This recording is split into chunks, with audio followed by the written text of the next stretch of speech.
রাত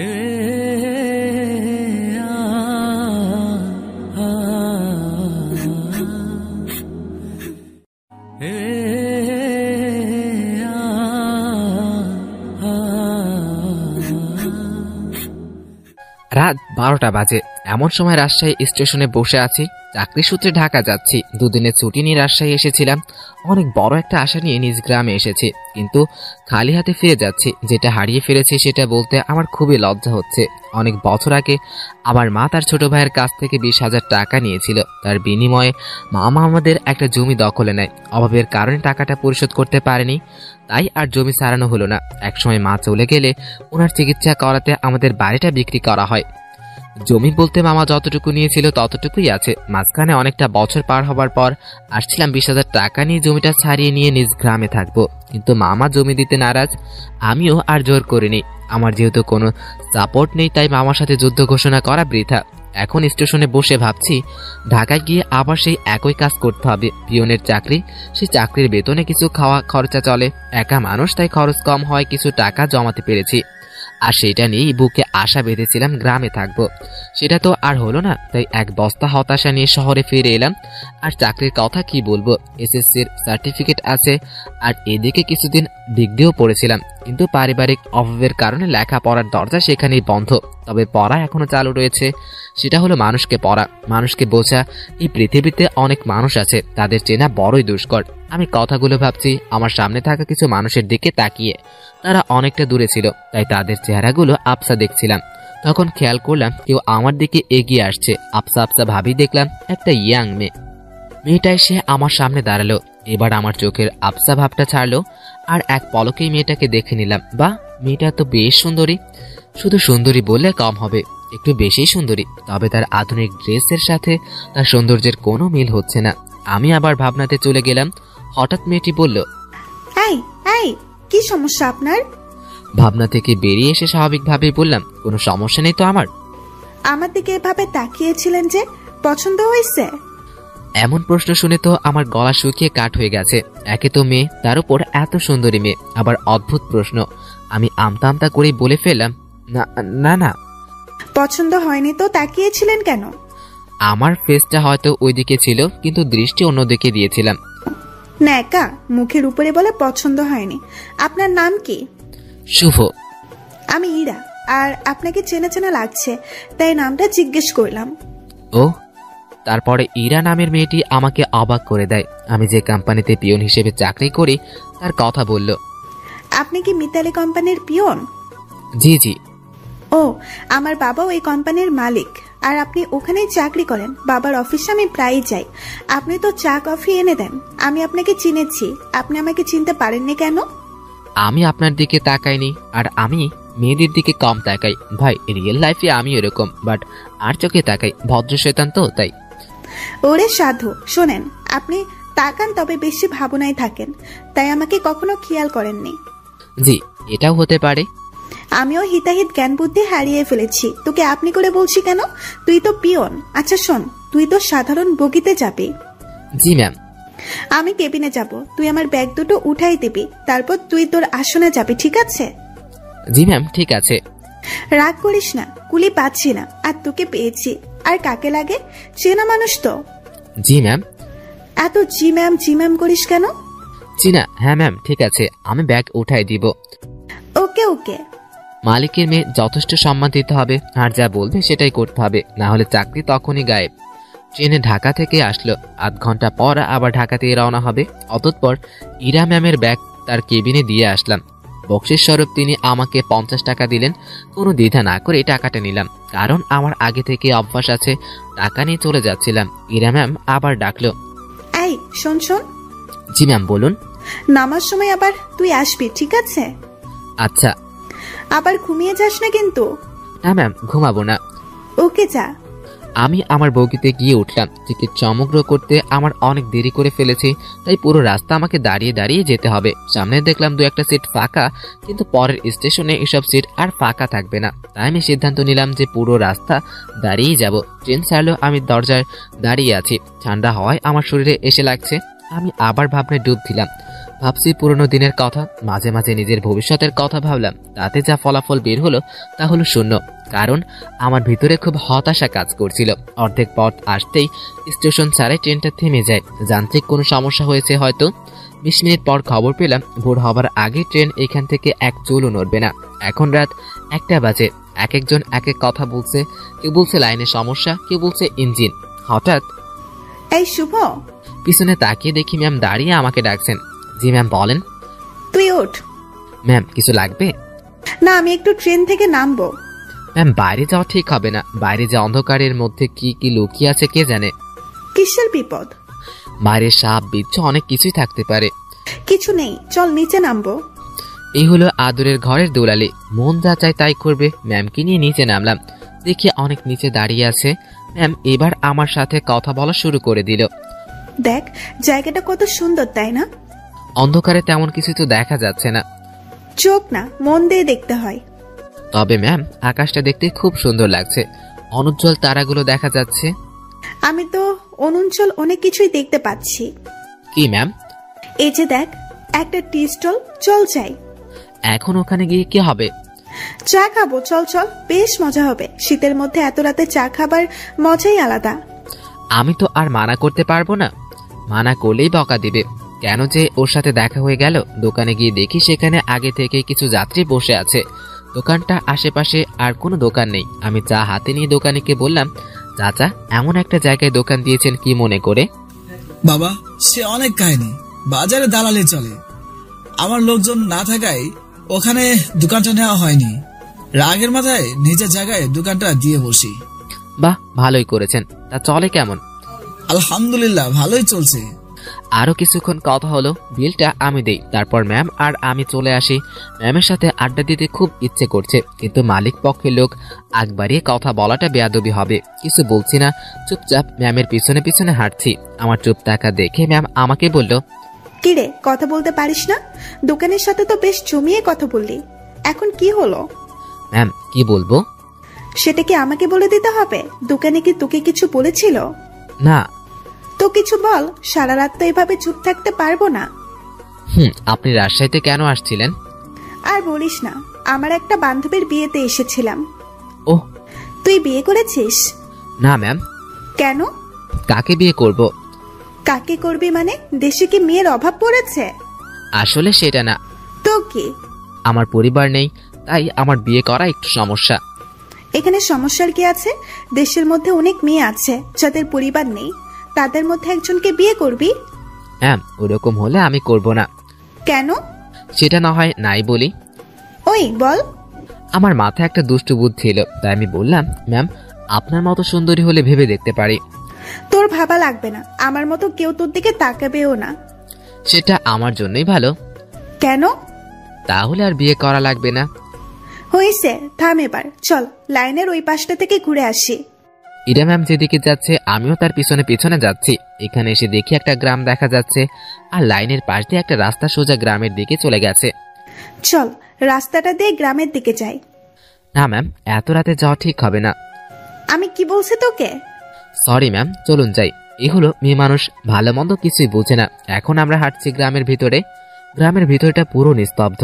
একটু পর ম্যামের সাথে বেশ ভালোই কথা জমে উঠেছে। ম্যাম আমাকে বলল, তুই কি সারা জীবন এভাবেই কাটাবি? জানি না। জানিস না মানে? আমার ভাগ্যে কি আছে আমি কি করে বলবো? সবার তো ফিউচার প্ল্যান থাকে, তোর নেই? না। অদ্ভুত। আচ্ছা ম্যাম, আমার কাছে একটা জিনিস খুব খারাপ লাগছে। কি? বললে রাগ করবেন না তো? না, বল। স্টেশনে যখন আপনাকে দেখলাম তখন একটা জিনিস খেয়াল করেছি। কি সেটা? আপনার আধুনিক পোশাকের সাথে আপনার সৌন্দর্য একদম বেমানান। কি বলিস? সবাই তো অনেক প্রশংসা করে। সবার চোখ নেই তাই। তো কেমন সাজলে আমাকে ভালো লাগবে? অতি সাধারণ। যেমন? এই যে হেয়ার কালার করেছেন, এটা আপনার চুলের সৌন্দর্য নষ্ট করেছে। আর আপনার ঠোঁটে। এই থাম। জি ম্যাম। তুই অন্ধকারে আমার ঠোঁট কিভাবে দেখলি? ওই যে বললাম না, স্টেশনে দেখেছি। উফ, বাদ দে তোর ডায়লগ, আর এখন হাঁটতে থাক। জি ম্যাম, আর সামনে না গিয়ে এগোই, চলেন ফিরে যাই। আর একটু যাবো, তারপর ফিরবো। পরিবেশটা ভালোই লাগছে, রাতে কখনো এভাবে গ্রামে হাঁটিনি। আমরা হাঁটতে হাঁটতে আরো একটু এগোলাম। আমি হঠাৎ দুটি লোক লাইট নিয়ে আমাদের সামনে আসলো। তাদের হাতে মাছ ধরার পোলো, মাছ ধরতেই যাচ্ছে মনে হয়। তাদের মধ্যে একটা লোক বলল, এই তোমরা কারা? এই গ্রামে তো আগে কখনো দেখিনি।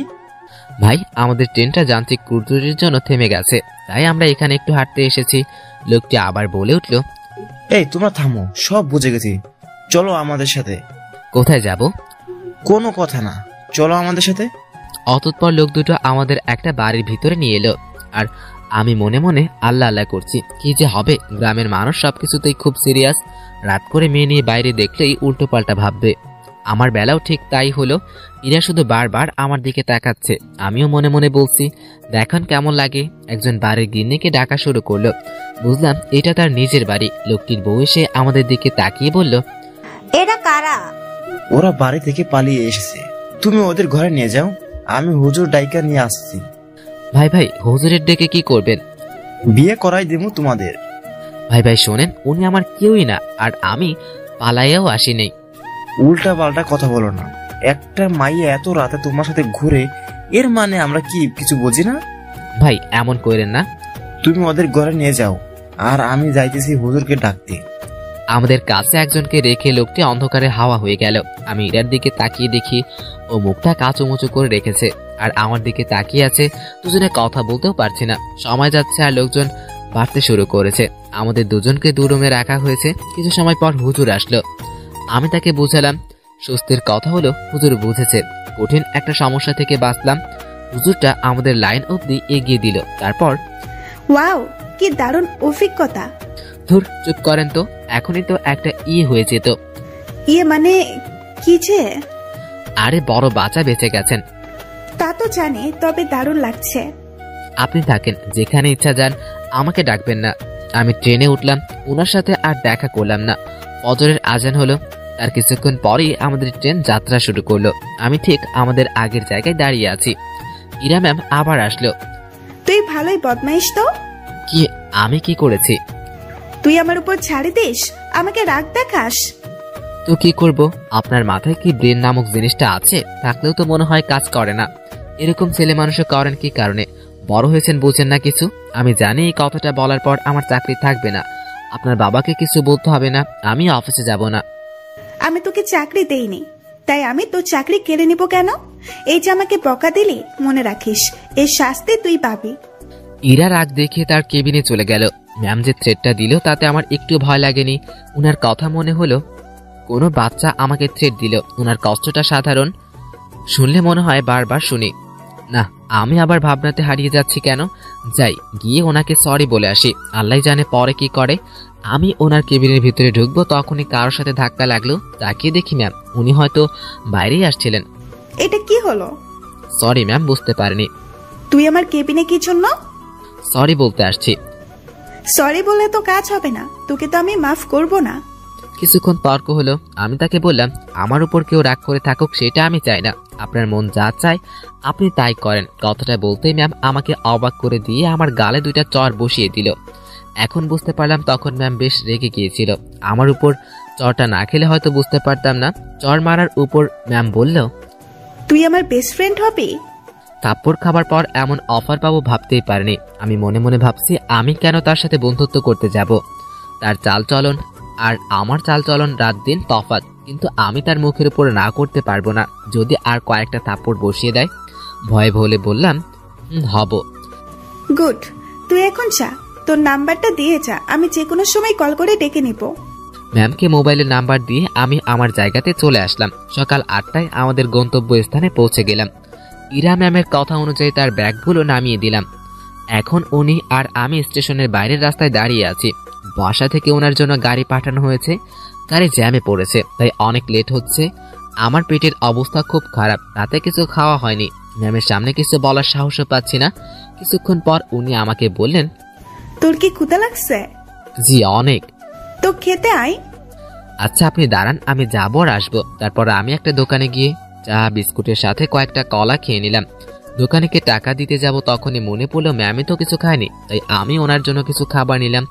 ওনার আর কাছে গিয়ে খাবারগুলো বাড়িয়ে দিলাম। তখন আমার দিকে উনি ভুরু কুঁচকিয়ে তাকালেন। এগুলো তুই আমাকে কেন দিচ্ছিস? খেয়ে নিন, আপনিও তো কিছু খাননি। তুই কি ভাবিস আমাকে? আমি সকাল সকাল এগুলো রাস্তায় দাঁড়িয়ে সবার সামনে খাবো? এগুলো তোদের মতো লোকজন খাবে। সরি ম্যাম, আমি বুঝতে পারিনি। অতঃপর খাবারগুলো নিজের ব্যাগে ভরে নিলাম, নিজ বাসায় গিয়ে খাবো। কিছুক্ষণ পর গাড়ি আসলো, আমি ম্যামকে গাড়িতে উঠিয়ে দিয়ে নিজের বাসায় ফিরলাম। আমার হাতে শুধু আজকের দিনটা ছুটি আছে, আগামী থেকে ডিউটি। বাসায় এসে সব ঠিকঠাক করে নিলাম। দিনের বাকি সময়টুকু আর বাইরে বের হলাম না। জানালা খুলে দিয়ে আমি আকাশের দিকে তাকিয়ে থাকি আর ভাবতে থাকি গত রাতের কথা। যদি এটা বিয়েটা হয়ে যেত তাহলে এতক্ষণে আমি মামা শ্বশুর বাড়ি থাকতাম, মানে জেলে কি বাঁচাটাই না বাঁচতাম।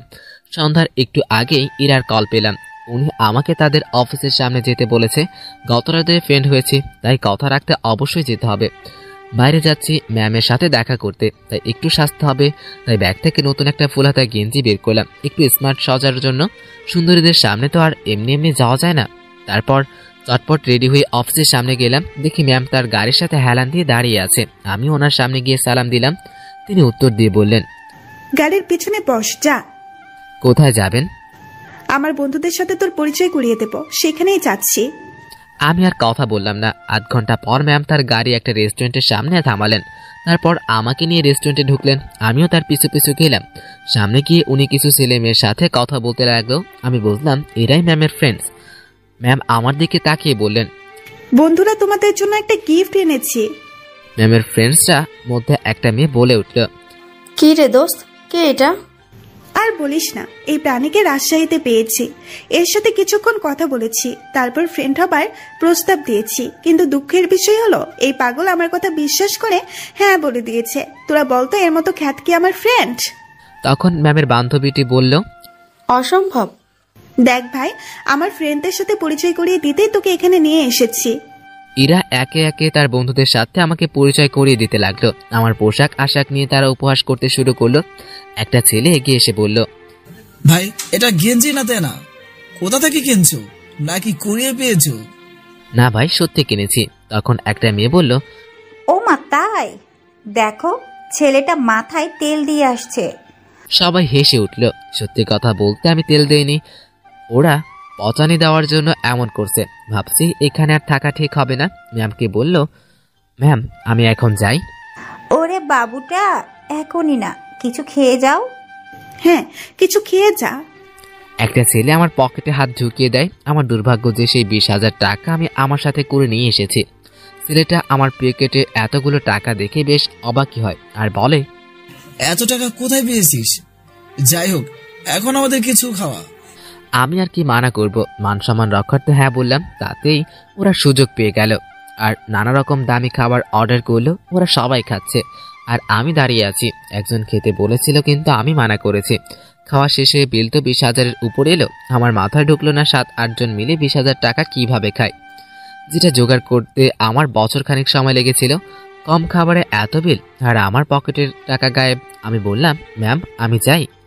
হ্যাঁ যাবি, তার আগে একটা কথা বলি, কখনো এমন মফিস মার্কা কাজ করবি না। এত সহজে কোনো বন্ধুত্ব পাওয়া যায় নাকি? জীবনে কোনো কিছু সহজভাবে নিবি না। জি ম্যাম। যা তাহলে। আমি রেস্টুরেন্টের বাইরে এসে দাঁড়ালাম। পকেটে টাকা নেই, বাসায় যাব, টাকা লাগবে। মনে মনে ঠিক করলাম ম্যামের কাছে কিছু টাকা চেয়ে নিব, তা না হলে বাসায় পৌঁছাতে পৌঁছাতে মধ্যরাত হয়ে যাবে। কাল সকালে আবার অফিস আছে। অনেকটা সময় পরে ওরা বের হলো। আমি ম্যামকে ডাক দিলাম, তাই তিনি সবাইকে বিদায় দিয়ে আমার দিকে আসলো। কি হলো, এখনো যাসনি কেন? ম্যাম আমার কিছু টাকা। পুরোটা বলার আগে একটা থাপ্পড় বসিয়ে দিল। আমি আবার বললাম, গাড়ির ভাড়াটা টাকাটা চাইছিলাম, পকেটে আর কোনো টাকা নেই। আমার বাসা যেতে অনেক সময় লাগবে, কাল আবার অফিস আছে। তোর জন্য কি আমি টাকা নিয়ে দাঁড়িয়ে আছি, ফকিন্নির বাচ্চা? কথাটা সত্যি বুকের মাঝখানে গিয়ে লাগলো। আমি আর কথা বাড়ালাম না, ওনার দিকে একবার তাকিয়ে হাঁটা শুরু করলাম। সেই জায়গা থেকে বাসা পৌঁছানো পর্যন্ত পুরো সময়টা শুধু রেস্টুরেন্টের ভিতরে অপমানের কথাটাই বারবার মনের ভিতরে ঘুরপাক কাটছে। মানুষগুলো কেমন, অন্য কারো আর্থিক অবস্থা না বুঝেই তার টাকা খসানোর জন্য উঠে পড়ে লাগে। টাকাগুলোর জন্য খুব মায়া হচ্ছে। ওদের কাছে হয়তো সামান্য টাকা, কিন্তু আমার কাছে পাহাড় পরিমাণ। অনেক রাতে বাসায় ফিরলাম, আর কিছু শুকনো খাবার খেয়ে ঘুমিয়ে পড়লাম। পরদিন সকালবেলা উঠতে আর দেরি করলাম না। মোবাইলে অ্যালার্ম দেওয়া ছিল, তাই সময় মতো উঠে হাতের কাজগুলো সেরে ফেললাম। তারপর খেয়ে দিয়ে অফিসের দিকে রওনা হলাম। অফিসে যাওয়ার পর যে সমস্যায় পড়লাম তা আমি কখনো ভাবিনি। যেখানে স্যার মানে ইরার বাবা বসে থাকার কথা, সেখানে ইরা বসে আছে। এই চেয়ারটাতে ইরা বসা মানে আজকের দিনটা পুরো শেষ। আমি রুমে ঢুকে সালাম করে বেরিয়ে আসলাম। কিছুক্ষণ পর ইরা ম্যাম নক করলেন, তাই আমি ভিতরে গিয়ে বললাম, জি ম্যাম বলুন। 4 নম্বর টেবিলে রাসেল সাহেব অফিসে আসেনি, তুই একটু খোঁজ নিয়ে দেখ। জি ম্যাম। আমি ফোন করে জানালাম রাসেল সাহেব রাস্তায় আছেন। আমি সেটা ম্যামকে জানিয়ে দিয়ে বাড়ি এসে বসলাম। এই মুহূর্তে জেনারেল ম্যানেজার আমাকে ডাকলো কফি এনে দিতে। আমি কফি হাতে নিয়ে তার কেবিনে গেলাম। তিনি কফি হাতে নিয়ে দেখলেন আর সাথে সাথেই ফেলে দিলেন। কি হয়েছে এটা বলার সাথে সাথে তিনি আমাকে একটা চর বসিয়ে দেন আর বলেন, কফির উপরে মরাবাজি পড়ে আছে, দেখছিস না? সরি স্যার, দেখতে পাইনি। উনি আমার কলার ধরলেন আর বললেন, আমি যদি এটা দেখে খেয়ে ফেলতাম আর যদি অসুখ করতো তখন কি তুই? স্যার মাফ করে দিন, দেখতে পাইনি। তবুও উনি অনেক বাজে বাজে কথা বলছিলেন। অফিসের মধ্যে একটা শোরগোল বেঁধে গেল। ইরা ম্যাম তার কেবিনে থেকে উঠে আসলেন। সবাই মিলে দোষটা শুধু আমাকেই দিচ্ছিল। এখন ভয় লাগছে হয়তো ম্যাম এখন আমাকে চড় মেরে চাকরি থেকে বিদায় করে দিবেন। তারপর ম্যাম আমার আর ম্যানেজারের কাছ থেকে সবকিছু শুনলেন। তারপর ম্যাম যা করলেন তা দেখে আমি অথবাক। ম্যাম পরপর 2টা থাপ্পড় ম্যানেজারকে বসিয়ে দিলেন আর ম্যানেজারকে বললেন, আমি কিছু বলার আগে এখান থেকে বেরিয়ে যাবেন। আর হ্যাঁ, বাকি সবাইকে বলছি, এটা নিয়ে আর কোনো কথা হবে না। সমস্যা হয়েছে, সমাধান করেছি। যার যার কাজে যাও, অনেক সময় নষ্ট হয়েছে। কিছুক্ষণ ঝড়ের পর অফিস আগের মতো স্বাভাবিক হলো। এখন লাঞ্চের সময় আমি বসা থেকে রুটি নিয়ে এসেছি। 2-1জনকে পানি এনে দিয়ে আমি খাবার জন্য বসবো, তখনই ম্যামের ডাক। মনে মনে ভাবতেছে খাওয়াটাই কপালে নাই। মুখ ভার করেই ম্যামের রুমে ঢুকলাম। জি ম্যাম, কিছু বলবেন? তুই খাবার খেয়েছিস? না। বাসা থেকে খাবার নিয়ে আসছিস নাকি ক্যান্টিন থেকে খাবি? না ম্যাম, আমি বাসা থেকে খাবার নিয়ে আসছি। যা, খাবার নিয়ে আমার রুমে আয়। ম্যাম বুঝিনি। আরে হারামি, খাবার নিয়ে আমার রুমে আয়। কথাটা শুনে ভাবছিলাম আমি ঠিক শুনতেছি তো। দেরি না করে খাবার নিয়ে এসে আবার ম্যামের কেবিনে ঢুকলাম। ম্যাম তো দেখি দামি দামি খাবার সব টেবিলে সাজাচ্ছেন। আমাকে দেখে বললেন, এসব আমার মায়ের হাতের রান্না। ম্যাম আমি বাইরে গিয়ে খাই, আপনি খাওয়া শুরু করেন, পানি লাগলে বলবেন। এই, তোরে কি এই জন্য ডেকেছি? দেখি তোর খাবারের বাটিটা আমার হাতে দে তো। আমি তেমন কিছু আনি নাই, শুধু রুটি। আমি দেখবো, দে। আমি ভয়ে আমার বাটিটা ওনার হাতে দিলাম। লজ্জায় তো আমার মাথা কাটা যাওয়ার মতো অবস্থা। বাসায় কিছু ছিল না, তার উপর টাকাও নেই। রুমে পেঁয়াজ আর মরিচ ছিল, সেগুলো কেটে মরিচ আর লবণ মেখে নিয়ে আসছি। ম্যাম সেটা দেখে তো কথাটা ভাবতে ভাবতেই উনি টিফিন রুটির ঢাকনা খুলে চোখ বড় বড় করে ফেললো। খাবারের দিকে কিছুক্ষণ তাকিয়ে থেকে আমার দিকে তাকালো। কি রে, এগুলো কি? ম্যাম আসলে বাসাতে কিছু ছিল না আর টাকাও নেই। রুমে আটা ছিল, তাই দিয়ে আর কি একটা ব্যবস্থা করে আনছি। এবার ম্যাম আমার বাটিটা টেবিলে রাখলেন আর নিজের চেয়ারে বসে পড়লেন। আর আমি দাঁড়িয়ে আছি। উনি একবার আমার দিকে তাকাচ্ছে তো আর একবার আমার খাবারের দিকে তাকাচ্ছে। উনি এখন ওনার সামনে লজ্জাতেই মিটমিটে হাসতেছি। উনি কিছু সময় চুপ থাকার পর মুখ খুললেন। এই যে খাবারগুলো তোর? ওনার খাবারগুলো আমাকে দেখিয়ে দিয়ে বললেন। আমি ওনার কাছে গিয়ে টেবিল থেকে নিজের বাটিটা হাতে তুলে নিয়ে বললাম, আমি যেটা এনেছি সেটা না খেলে আমার পেট ভরবে না, আর আপনার খাবার খেলে আমার পেট খারাপ হতে পারে। এত ভালো খাবার কোনোদিন খাওয়া হয়নি তো, তাই আমার পেটে খাবারটা সহ্য করতে নাও পারে। গতকালের রাগটা একটু দেখে কেবিন থেকে বেরিয়ে আসলাম। নিজের খাবার খেয়ে আবারও কাজে মনোযোগ দিলাম। কার কি লাগছে সব দেখাশোনা করছি। এরই মধ্যে ম্যাম আমাকে আর ডাকেননি। বুঝতে পারলাম তিনিও কিছুটা বুঝতে পেরেছেন আমার কষ্টটা। রাতে অফিস থেকে বাসায় ফিরলাম আর পাশের বাসার পরিচিত একজনের কাছ থেকে কিছু টাকা ধার নিয়ে বাজার থেকে একটা মাছ আনলাম। তখন রাত প্রায় 10টার কাছাকাছি।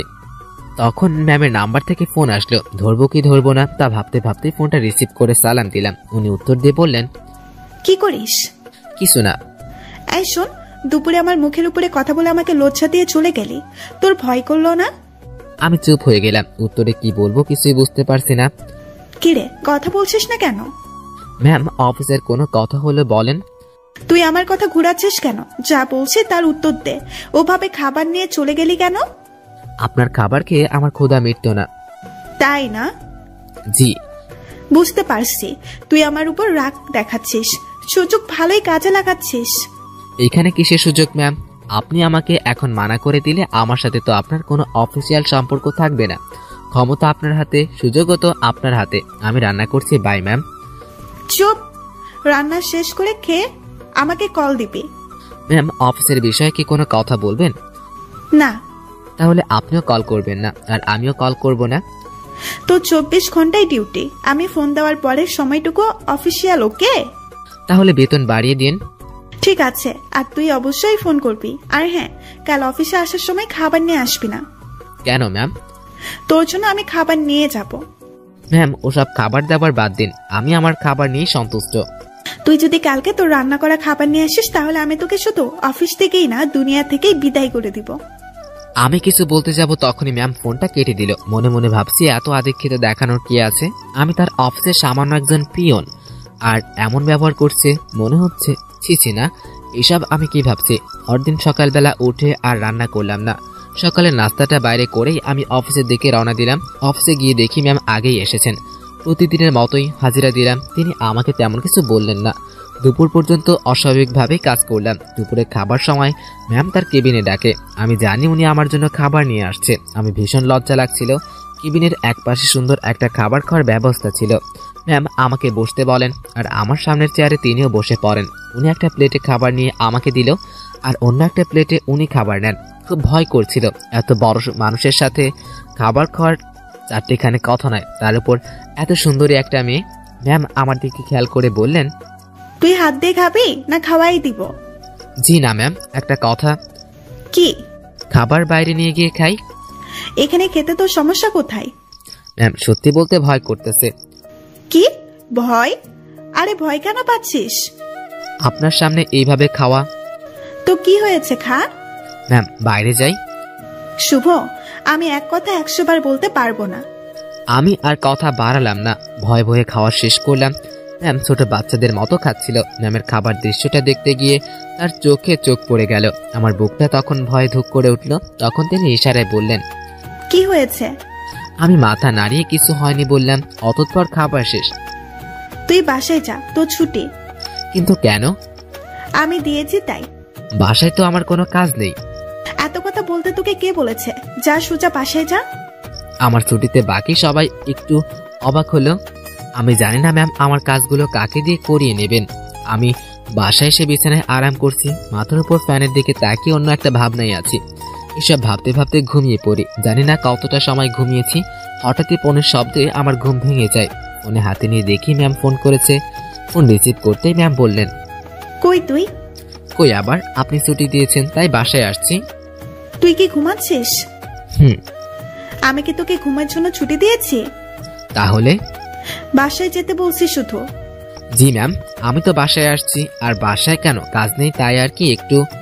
তুই চুপ কর। আর শোন, আমাদের অফিসের দক্ষিণ দিকে যে লেকটা আছে, তুই কি চিনিস? জি ম্যাম চিনি। তোর জন্য আমি এখানে অপেক্ষা করছি। তুই আয় এক্ষুনি এখানে। কিন্তু কেন? তোরে আসতে বলছি না? জি ম্যাম ঠিক আছে, আসতেছি। এবার বুঝলাম ম্যাম কেন আমাকে ছুটি দিয়েছেন। আমার কাছে এটাও একটা ডিউটি। আমার কোনো কিছু করার নেই, এটাও আমার ডিউটি। যেমনি ছিলাম তেমনই বেরিয়ে গেলাম। গতকালের মতো আর সেজে গুজে গেলাম না। যদি আবার অপমান করে, পকেটে টাকা আছে তবুও হেঁটে যাচ্ছি, কারণ এই মাসের চাকরির টাকা পেতে এখনো অনেক দেরি। তাই এমনি টাকা খরচ করা যাবে না। তাই আমি ম্যামের কথা মতো সেই লেকের ধারে পৌঁছে গেলাম। এরই মধ্যে ম্যাম আমাকে 2 বার ফোন করেছিল, এটা জানতে যে আমি কত দূরে আছি। লেকের পাড়ে যেতে দেখি অনেকে বসে আড্ডা দিচ্ছে। অনেক মানুষের মাঝে আমি ম্যামকে খুঁজছিলাম। ম্যাম আমাকে দেখেই ডাক দিলেন। আমি ওনার দিকে এগিয়ে যাই। উনি ঘাসের উপরে বসেছিলেন। একটু দূরে থেকেই বুঝতে পারছিলাম ম্যামের কোনো কারণে মন খারাপ। আমি তার কাছে গিয়ে দাঁড়ালাম। ম্যাম আমাকে দেখে বললেন, বস এখানে। তার পাশে বসতে বসতে বললাম, জি ম্যাম বলেন। আমি বুঝলাম না, 10 মিনিটের রাস্তা আর তোর আসতে 1 ঘন্টা লাগলো কিভাবে? আসলে ম্যাম কি বলবো, হেঁটে আসছি। তুই হেঁটে আসছিস কি জন্য? টাকা নেই? আছে, তবে অল্প। এটা খরচ হলে বড়সড় বিপদে পড়তে হবে। ম্যাম কিছু হয়েছে কি? তোর জন্য। ম্যাম কি করেছি? অনেক লেট করছিস। আসলে সরি। উঠে দাঁড়িয়ে কান ধরে থাক। ম্যাম আমাকে কিছু বলতে না দিয়ে? আমি উঠতে বলেছি। আমি যখন উঠতে যাব তখন ম্যাম আমাকে হয়েছে থাক বলে বসতে বলে। টাকা আছে তো, তাই না? আছে।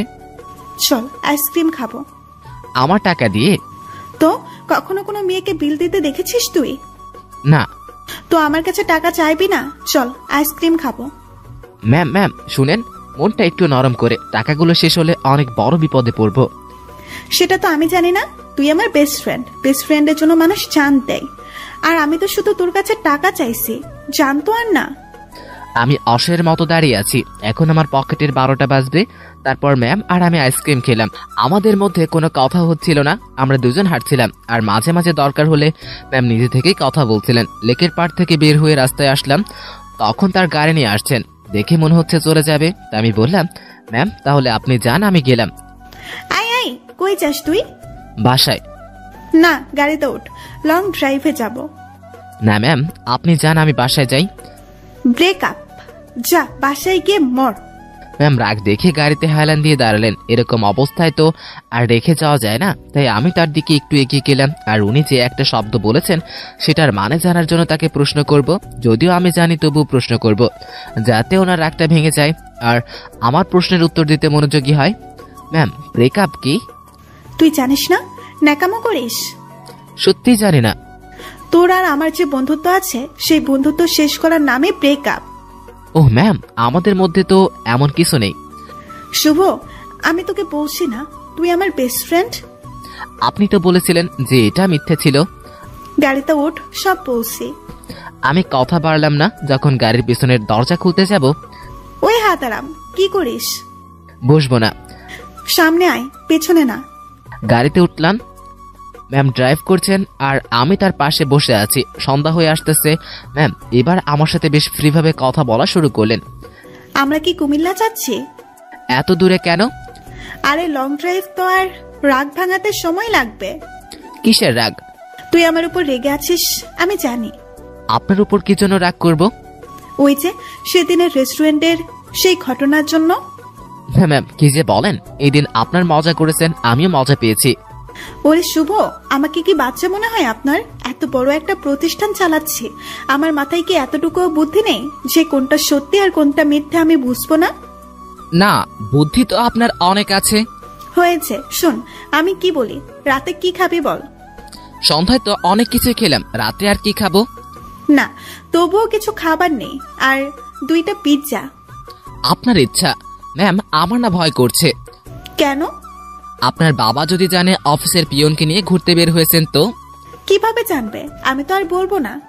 তো অফিসে যাব যখন, তখন তো জানতেই পারবে। সেটা আমি দেখে নেব, তোর কোনো চিন্তা করতে হবে না। এখন বল, আমাকে মাফ করেছিস কিনা? আপনি তো দোষ করেননি। তোকে যে কি করব আমি। দেখ, আর রাগ করে থাকিস না, প্লিজ মাফ করে দে। রাগ করিনি তো। আমি তোর চোখে রাগ দেখতেছি।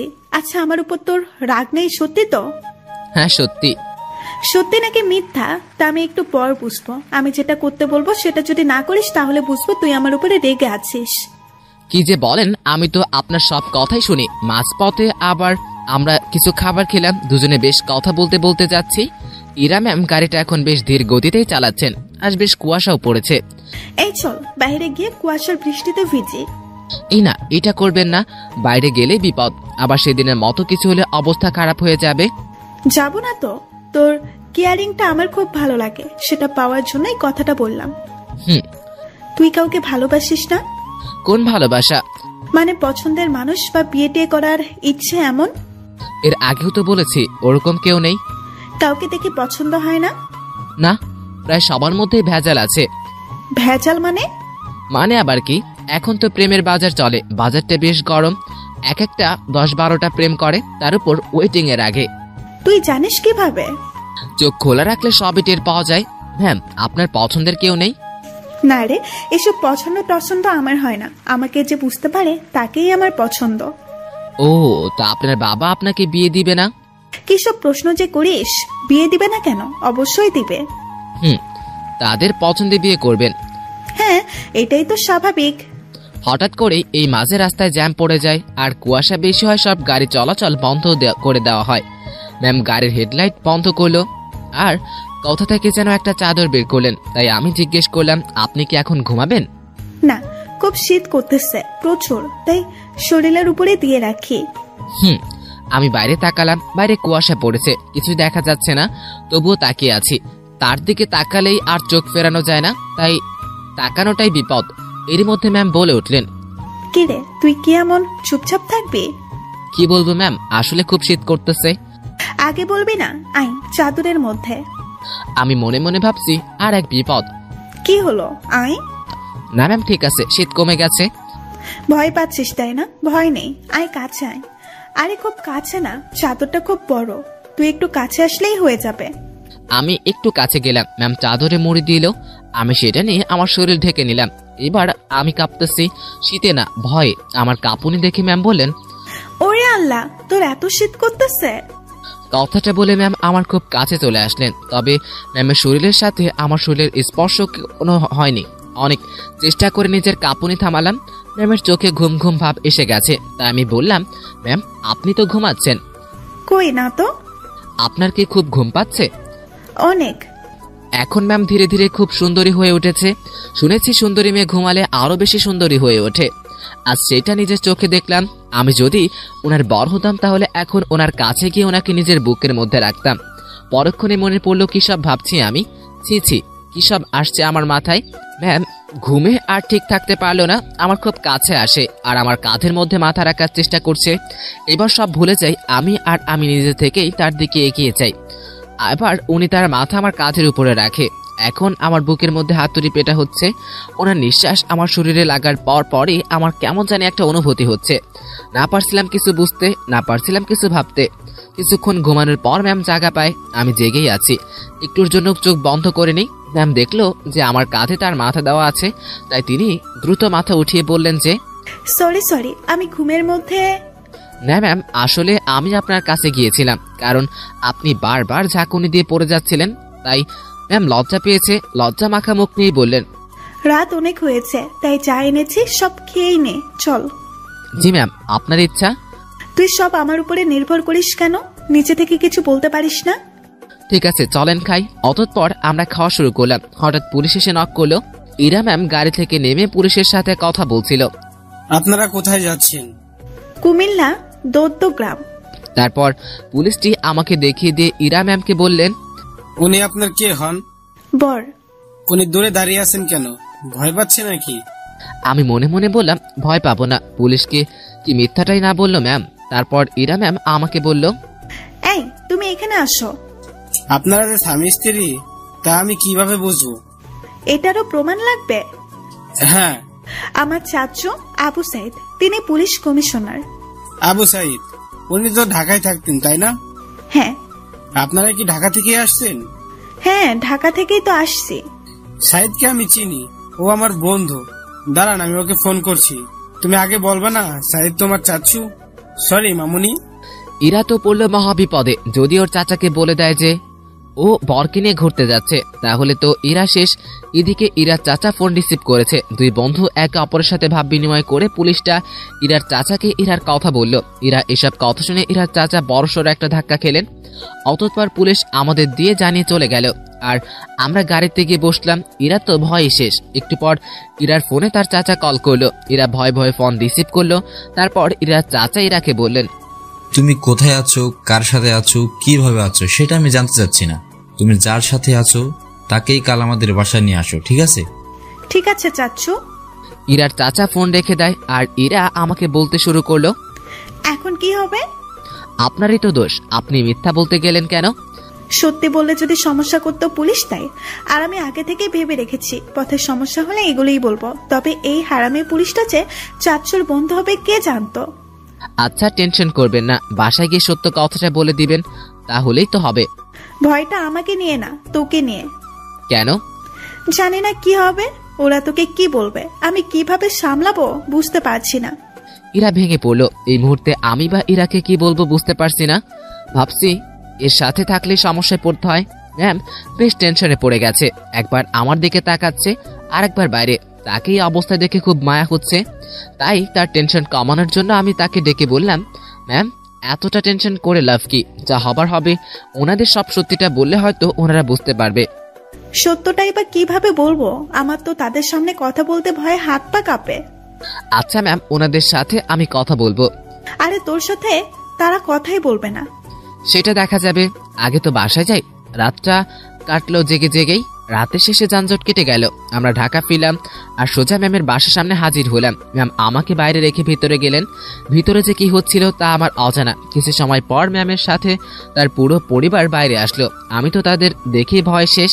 ম্যামের বাবাকে দেখে আরো ভয় বেড়ে গেল, কারণ উনি তো আমাকে চেনেন। অতঃপর স্যার আমার কাছে এসে বললেন, তুই তো আমার অফিসের পিয়ন, তাই না? জি স্যার। কথাটা শুনেই আশেপাশে সবাই হেসে উঠল, আর ইরা চাচা ইরাকে ডেকে বলল, আরে এত মানুষ থাকতে তুই কিনা একটা পিয়নের সাথে লং ড্রাইভে গিয়েছিলি? ইরা চুপ করে আছে, কারণ সে এখানে কথা বলতে সাহস পাবে না, চুপচাপ থাকতে হবে তাকে। এবার স্যার আমাকে বললেন, তোকে যেন আর অফিসে না দেখি, ঠিক আছে? ঠিক আছে স্যার। আমি চলে আসলাম ওদের ওইখান থেকে। বাইরে এসে দীর্ঘ একটা নিঃশ্বাস ফেললাম। যাক, যেমন কোনো বকা দেয়নি, ম্যামকেও হয়তো কিছু বলেনি।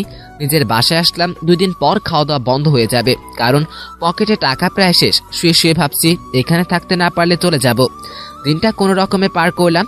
পরদিন সকালে ঘুম থেকে জাগনা পেলাম, কিন্তু বিছানা থেকে উঠতে ইচ্ছে করছে না। হঠাৎ মোবাইলে একটা মেসেজ আসলো, তাই মোবাইলটা হাতে নিয়ে দেখলাম বিকাশ কোম্পানি থেকে মেসেজ এসেছে। বিরক্ত হয়ে ফোনটা রেখে দিলাম। শুয়ে শুয়ে টাকার কথা ভাবছি, এমন সময় মনে হলো মোবাইলের স্ক্রিনে কিছু একটা দেখেছি। ঝটপট মোবাইলে হাতে নিয়ে দেখি আমার অ্যাকাউন্টে কে জানি 25,000 টাকা পাঠিয়েছে। আরও একটা মেসেজ আছে, সেটা ম্যামের নাম্বার থেকে এসছে। মেসেজটা সিন করে দেখি শুধু উনি ব্রেকআপ লিখে পাঠিয়েছে। নিজে নিজে বুঝে নিলাম টাকাটা উনিই পাঠিয়েছেন, হয়তো আমার প্রতি তার দয়া হয়েছে। যাক, টাকাটা পেয়ে আমারও ভালোই হলো, অন্য একটা কাজ খুঁজতে সুবিধা হবে। ম্যামের সাথে কোনোদিন দেখা হলে ধন্যবাদ দিব। কিছুক্ষণ পর আমার রুমের দরজায় কেউ নক করেছে। আলসেমি সেরে উঠে দরজা খুললাম, দেখি পাশের বাসার বড় ভাই এসেছে, যার কাছে আমি টাকা ধার নিয়েছি। সে আমাকে বলল, শুভ, টাকাটা আমার আজ খুব প্রয়োজন, তুই যেভাবে পারিস আমাকে টাকাটা দে। আচ্ছা, আপনি বাসায় যান, আমি টাকা নিয়ে আসতেছি। অতঃপর দরজাটা লাগিয়ে দিয়ে বিছানায় মোবাইলটা নিতে যাব, তখনই আবার নক। তাই কেমন যেন একটা রাগ উঠলো মাথায়। তখনই দরজাটা খুলেই বললাম, আরে ভাই, বললাম তো দিয়ে আসবো। খুব ধমকে সরে বলেছি। আমার এমন করে কথাটা বলা ভুল হয়েছে, কারণ সামনে ইরা ম্যাম দাঁড়িয়ে আছে। তখন ম্যাম আমাকে বললেন, কি সমস্যা, এত রেগে আছিস কেন? আপনি এখানে? আমি বেশ অবাক, ম্যামকে এখানে এইভাবে আশা করিনি। আমার সামনে থেকে সর কুত্তা, ভেতরে যাব। আমি সরে দাঁড়াতেই উনি ভিতরে ঢুকলেন আর সোজা আমার বিছানায় গিয়ে নিজের শরীরটা এলিয়ে দিলেন। আমাকে বলল, ফ্রেশ হয়ে নে। আজকেও আবার কোথাও যাবেন নাকি? আরে না, তুই যা, ফ্রেশ হয়ে নে, কথা আছে। আচ্ছা, আমি বাইরে থেকে আসছি একটু। ওকে। আমি বাইরে এসে বিকাশ থেকে টাকা তুলে বড় ভাইকে দিয়ে আসি। উনি যদি আবার আমার রুমে আসতো আর ম্যামকে দেখতো তাহলে ভিন্ন কিছু ভাবতো, তাই টাকাটা দিয়ে আসলাম। রুমে এসে দেখি ম্যাম ঘুমিয়ে গেছে। আমি কিছু না ভেবে ফ্রেশ হয়ে বাইরে আসলাম, আর ম্যামের দিকে তাকিয়ে ভাবলাম এই মেয়েটা যে কি হয়েছে। কিছুক্ষণ পর উনি চোখ খুললেন আর আমাকে দেখে বললেন, খাওয়া হইছে? না। টাকা না পাঠিয়ে দিলাম, এখনো খাসনি কেন? উঠতে দেরি হয়েছে তাই। যা, বাইরে থেকে খাবার নিয়ে আয়, একসাথে খাবো। ম্যাম, আপনি এই পরিবেশে খেতে পারবেন না। তুই পারলে আমিও পারবো। মনে মনে ভাবলাম, না, কথা বাড়িয়ে লাভ নেই, এই মেয়ে আমার কথা শুনবে না। তাই বাইরে গিয়ে ম্যামের কথা মতো খাবার নিয়ে আসলাম। সকালে সকালে বিরিয়ানি নিয়ে আসলাম। কি কিনবো ভেবে না পেয়ে এটা নিয়ে আসলাম। বাসায় এসে দেখি ম্যাম আমার বিছানায় গোছাচ্ছেন। তাই আমি তড়িঘড়ি করে বললাম, ম্যাম ছি, কি করেন এসব? যদি আপনার পরিবার জানে তো হলে আমাকে মেরে ফেলবে। ম্যাম প্লিজ আপনি চলে যান। চুপ থাক, খাবার এনেছিস? জি। তোর সাথে তো ব্রেকআপ হয়েছে আমার, তাই না? সেটা আমি কি জানি? ওই যে সকালে মেসেজ দিলাম। ওইটা আপনি কি জন্য দেন আমি জানি না। ব্রেকআপ হয়েছে তাই লিখেছি। ওহ ভালো। ম্যাম আপনি খাবার খেয়ে বাসায় চলে যান। আপনার সাথে থেকে আমার চাকরিটা গেছে, কিন্তু জীবনটা যাক তা আমি চাই না। চাকরি গেছে তো কি হয়েছে, আপনাকে তো বেতন দেওয়া হয়েছে। এত টাকা কেন দিয়েছেন? 20,000 টাকা তোর, আর বাকি 5,000 টাকা তোর বেতন। যদিও আরো কিছু টাকা আছে, তবে মাস শেষে দিয়ে দেব। কাজ না করে টাকা আমি নিব না। কাজ তো তোকে দিবই। কি কাজ? আমার সাথে সময় কাটানোর জন্য। আমাকে তো পাইছেন। মানে কি? মানে বুঝেন না? মানে আমি কি আপনার বিএফ যে আপনাকে সময় দিব? তুই আমার মুখের উপরে কথা বলিস। Sorry ma'am. তোর সাথে কোনো কথা নেই, যা। আপনি যে এইভাবে এসে আমার বিছানায় শুয়েছেন, এখন কিন্তু আমার সত্যি খুব ভয় করছে। এটা যদি আপনার বাসায় কেউ জানতে পারে তো আমাকে এখান থেকে পালাতে হবে।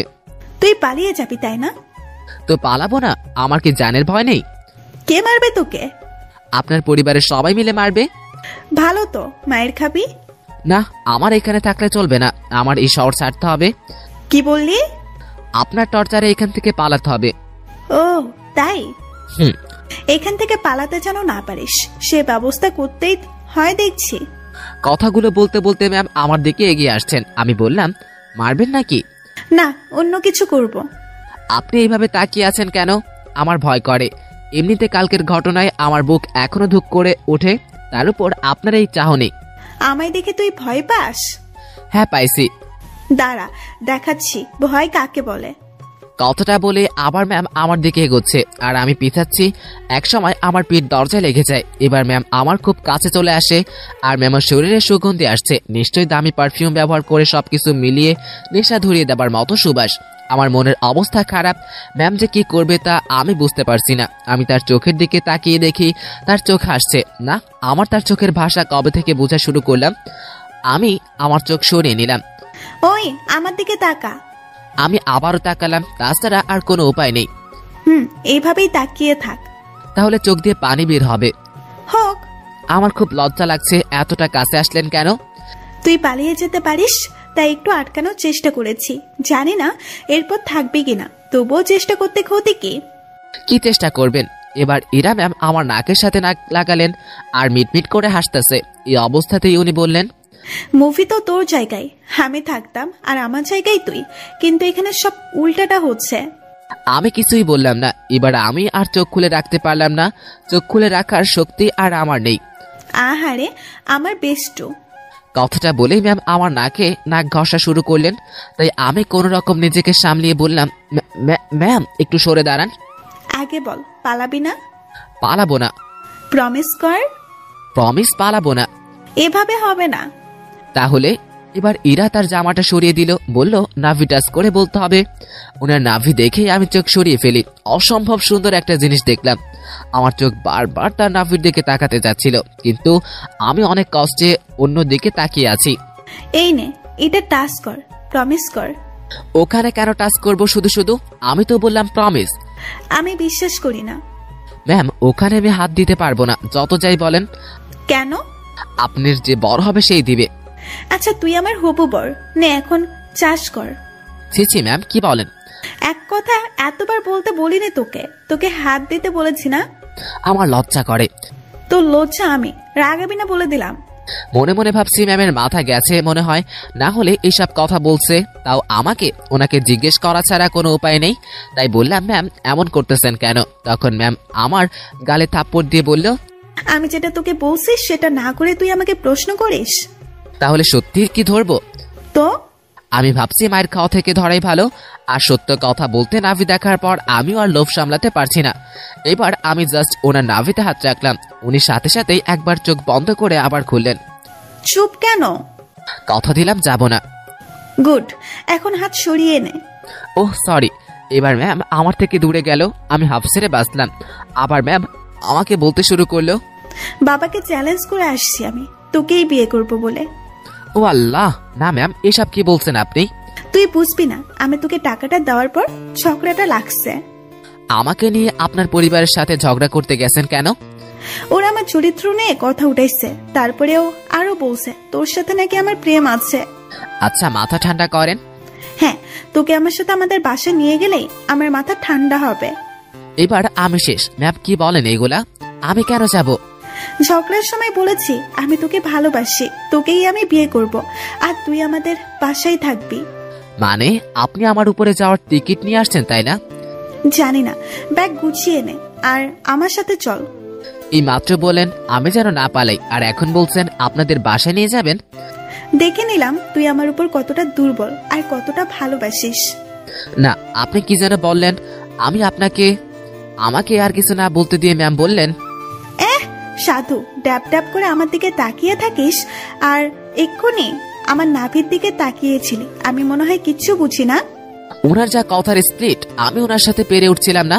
এখন ওনার বায়না আমাকে তার বাসাতে নিয়ে যাবে। আর যাই হোক, আমার জানটা অকালে চলে যাক সেটা তো আমি চাই না। আমি তো যাব না, মনে মনে ঠিক করলাম। এখন ম্যামকে বোঝাতে হবে, ম্যাম আমি যাব না। রুমে ছুরি নেই? কি করবেন? হাত কাটবো আমার। এই না, তোর সাথে কথা নেই, তুই মানা করার কে? যা, ব্রেকআপ। ছুরি কই সেটা বল। এবার ভয় পেয়ে গেলাম। না না ম্যাম, যাবো আমি। ধুত, তোর কাপড় গুছিয়ে নে। ওকে ওকে, ব্যাগ গুছিয়ে নিচ্ছি। না, তুই কাপড় ভাঁজ করে দে, আমি ব্যাগে উঠাচ্ছি। আমি কাপড়গুলা ভাঁজ করে নিচ্ছি আর ভাবছি আমি এরকম জেদ ধরা ভালোবাসার জন্য তার সাথে যাচ্ছি। এটা কি ঠিক হবে? তাই আমি ইরাকে ভয় ভয়ে বললাম, ম্যাম দেখেন, এরকম জেদ ধরা ভালোবাসা নিয়ে আপনার সাথে যাচ্ছি, এর কি কোনো গ্যারান্টি আছে নাকি সময় শেষ হলে, জেদ শেষ হলে আমাকে তাড়িয়ে দিবেন? ইরা কেমন ঢং করে আমার দিকে তাকালো আর তার কোমরে হাত রেখে আমাকে বলল, আমাকে কি আগের দিনের গ্রামের মাতব্বর মনে হয় যে 4-5টা বিয়ে করব? বিয়ে একটাই, আর ভালোবাসাও একটাই। আপনি কি আমাকে ভালোবাসেন? না। তাহলে নিয়ে যাচ্ছেন কেন? একসাথে থাকতে থাকতে ভালোবাসাটা হয়ে যাবে। আচ্ছা চলেন। দাঁড়া, কিছু কথা বলে নেই। জি বলেন। আমাদের তো জয়েন্ট ফ্যামিলি, বাসায় অনেক মানুষ আছে। কেউ যদি বলে তুই কি করিস, তখন কি বলবি? এখন তো বেকার, কি আর বলবো, বেকারই বলতে হবে। না, তুই যে পিওনের চাকরি করিস সেটা বলবি। চাকরিটা তো আর নেই। আছে। আপনি বললেই হবে নাকি? স্যার তো আমাকে অফিসে আসতে মানা করে দিয়েছে। কোম্পানির 60% শেয়ার আমার, তাহলে কোম্পানির মালিক কে? জি আপনি। আজকে আমাদের বাসায় থাকবো আর কাল একসাথে অফিস যাব, ঠিক আছে? জি ম্যাম ঠিক আছে। জানটা হাতে নিয়ে ওনার সাথে গেলাম। ম্যাম কখন কি করে বোঝা বড় দায়, তার মাথায় যে কি ঘরে তা আল্লাহ ও ম্যাম নিজেই ভালো জানেন। ওনার বাসার দিকে যতই অগ্রসর হচ্ছি ততই বুকের ধুকপুকানিটি বাড়ছে। কিছুক্ষণ পর আমরা ম্যামের বাসায় পৌঁছে গেলাম। ম্যাম আমাকে বললেন, এই তুই আমার পিছু পিছু থাকবি, ওকে? জি ম্যাম ওকে। অতঃপর বাসার ভিতরে ঢুকলাম, দেখি সবাই বসার রুমে বসে আছে। আমাদের দেখে সবাই কথা বলা বন্ধ করে দিল। আমি মাথা নিচু করে আছি, কারোর দিকে তাকানোর সাহস পাচ্ছি না। এই ইরার জন্য আমি এই পরিস্থিতিতে পড়েছি। ধীরে ধীরে বাসা সবাই চলে আসলো। ম্যামের মা বাবা তো আগে থেকে বসে আছেন। তারপর ইরা ম্যাম আমাকে দেখিয়ে দিয়ে সবাইকে বলল, এই যে আমি আমার বরকে এনেছি, আজ থেকে ওইখানেই থাকবে। কেউ যদি আমাকে বাসা থেকে বের করে দেওয়ার কথা ভাবো, তো আমাকে আমার সব সম্পত্তি বুঝিয়ে দিয়ে তারপরে বের করে দিবে। এবার ইরার বাবা মানে স্যার বলল, তুই কি আমার মেয়ে? এই কথা শুনে ইরার মা বলল, দেখো ওর জেদ খুব, তুমি ওকে কিছু বলো না, ও ঠিক হয়ে যাবে। এই ছেলে, তোকে তো আমি। আমার দিকে তাকিয়ে স্যার রাগী গলায় কথাটা বলল। এবার ইরার মা বললেন, ইরা মা তুই ওকে নিয়ে উপরে যা। এই কথা শুনে ম্যাম আমাকে নিয়ে তার রুমে আসলো। রুমে ঢুকেই চারিদিকে চোখ বুলিয়ে নিলাম। রুমটা খুব সুন্দর, যে দিকে তাকাচ্ছি অবাক হচ্ছি। অনেক দামি দামি জিনিস রুমের মধ্যে। আমি তো রুম দেখতে ব্যস্ত। তখন ম্যাম বললেন, তুই বিছানায় উঠে বস, আমি আসছি। ম্যাম কই যান আপনি? নিচে। আমার ভয় করে কেউ যদি এসে আমাকে মেরে ফেলে। আরে পাগল, কে মারবে? আপনার ওই পুলিশ চাচা। উনি বাসায় নেই, আর আমি নিচে যাব আর আসবো। আচ্ছা। ইরা চলে যাবার পর আমি রুমটা ভালোভাবে দেখছিলাম। দেখতে দেখতে বিছানায় বসে পড়লাম। বিছানাটাও বেশ নরম। হঠাৎ ইরার মা রুমে প্রবেশ করলেন। আমি তাকে দেখে উঠে দাঁড়িয়ে পড়লাম। উনি আমার কাছে এসে আমাকে বললেন, বাবা নাম কি তোমার?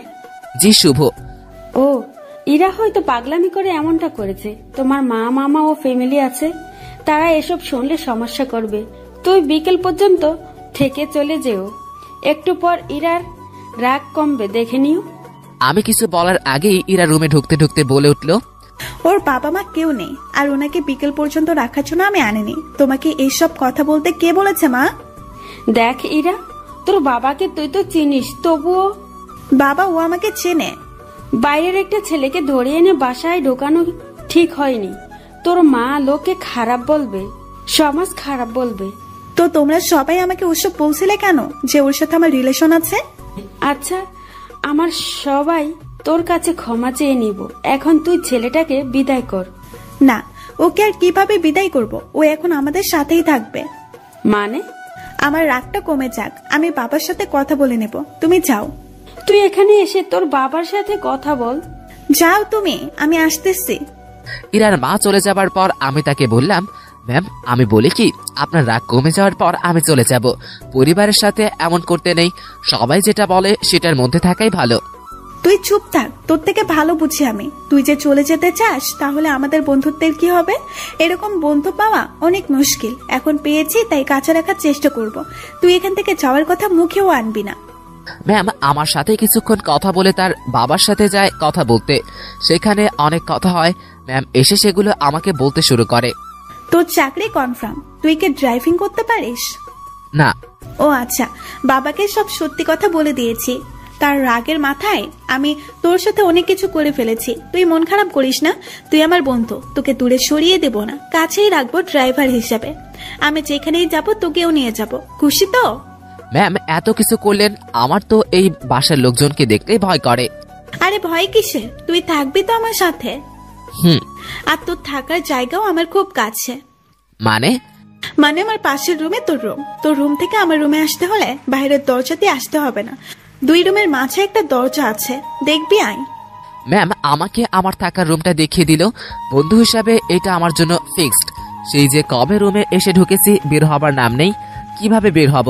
বাইরে বের হবার কথা মনে হলেই হাত পা ঠান্ডা হয়ে আসে। এই বাসার মানুষকে দেখলেই ভয় করে, তবে জানি না তারা কেমন। বিকেলবেলা ম্যাম আমাকে নিয়ে বাইরে বের হলো। ম্যাম গাড়ি চালাচ্ছে আর ধীরে ধীরে আমাকে সবকিছু শিখিয়ে দিচ্ছে। মন দিয়ে সব দেখছিলাম আর শিখছিলাম। সন্ধ্যার সময় বাসায় ফিরলাম। বাসার কাজের লোকটা আমাকে আমার রুমেই খাবার দিয়ে গেল। তার মানে বাকিদের সাথে খেতে হবে না। যাক, বাঁচা গেল। খাবারটা খেয়ে নিলাম। ম্যাম তার রুমে বসে অফিসের কাজ করছে আর আমি আমার রুমে বসে আছি। কেন কাজ নেই আমার, তাই রুমের এপাশ থেকে ওপাশ যাচ্ছি। আবার কখনো জানালা দিয়ে খুলে দিয়ে দাঁড়িয়ে থাকি। আমার তো আবার প্রকৃতি দেখার অভ্যাস। আরেকটু রাত গভীর হলো। আমার নজর গেল নিজের ব্যাগের দিকে। ব্যাগ থেকে কাপড় এখনো বের করা হয়নি, তাই বিছানায় ব্যাগ রেখে কাপড়গুলো বের করছিলাম। তখনই মনে পড়ে গেল সকালে সেই কথাটা। ম্যাম কি টর্চারটা না করেছিল সকালবেলা, আর উনি আমার কাছে আসাও তার পেটে হাত রাখা, এসব ভাবতেই হাসি পেল খুব। এটা ভাবছিলাম তখনই আমার রুমের দরজায় কেউ নক করলো। ম্যাম ডাকছে, তাই তড়িঘড়ি করে উঠে দরজা খুলে দিলাম। কি করতেছিস তুই? এই যে কাপড়গুলো বের করতেছি। এবার আমি ম্যামের আরেকটু কাছে গিয়ে দাঁড়ালাম, কিন্তু তার শরীরের সাথে আমার শরীরের ছোঁয়া লাগেনি। রাগ উঠায়েন না। আচ্ছা, ইংরেজি ভাষায় বলতেছি সরি। তোর সরি রামি, তুই যাবি এখান থেকে? একটু তো দূরে যেতেই বলেছি, তাতেই এত রাগ করতে হবে? আমি তো দূরের মানুষ, দূরেই থাকবো, তাই না? না, কাছের মানুষ। না না, কাছের মানুষ তো দূরে থাকে না, কাছেই থাকে। সরি, আমার কথাটাই বলা ঠিক হয়নি। আপনি আমার কাছে বসাটাই ঠিক ছিল। রাত অনেক হয়েছে, রুমে গিয়ে ঘুমিয়ে পড়ো, সকালে অফিস আছে। রাগ কমেছে তো আপনার? কমে যাবে। আমি মনে মনে বলছি, এত অভিমানী মেয়ে আমি কোনো দিনও দেখিনি। নিজেই নিজেকে প্রশ্ন করছি, আমি ভুল করছি না তো? ম্যাম এত বন্ধুত্বের কথা বলছেন, কিন্তু আমি তো তার ডাকে সাড়া দিচ্ছি না। আমার কি দূরে থাকাটা ঠিক হচ্ছে? উনি তো তার বন্ধুর জন্য অনেক কিছু করতেছেন, আর আমি তো কিছুই করতে পারিনি বা পারছি না। আমি কি তার বন্ধুত্বের ভালোবাসায় সাড়া দিব?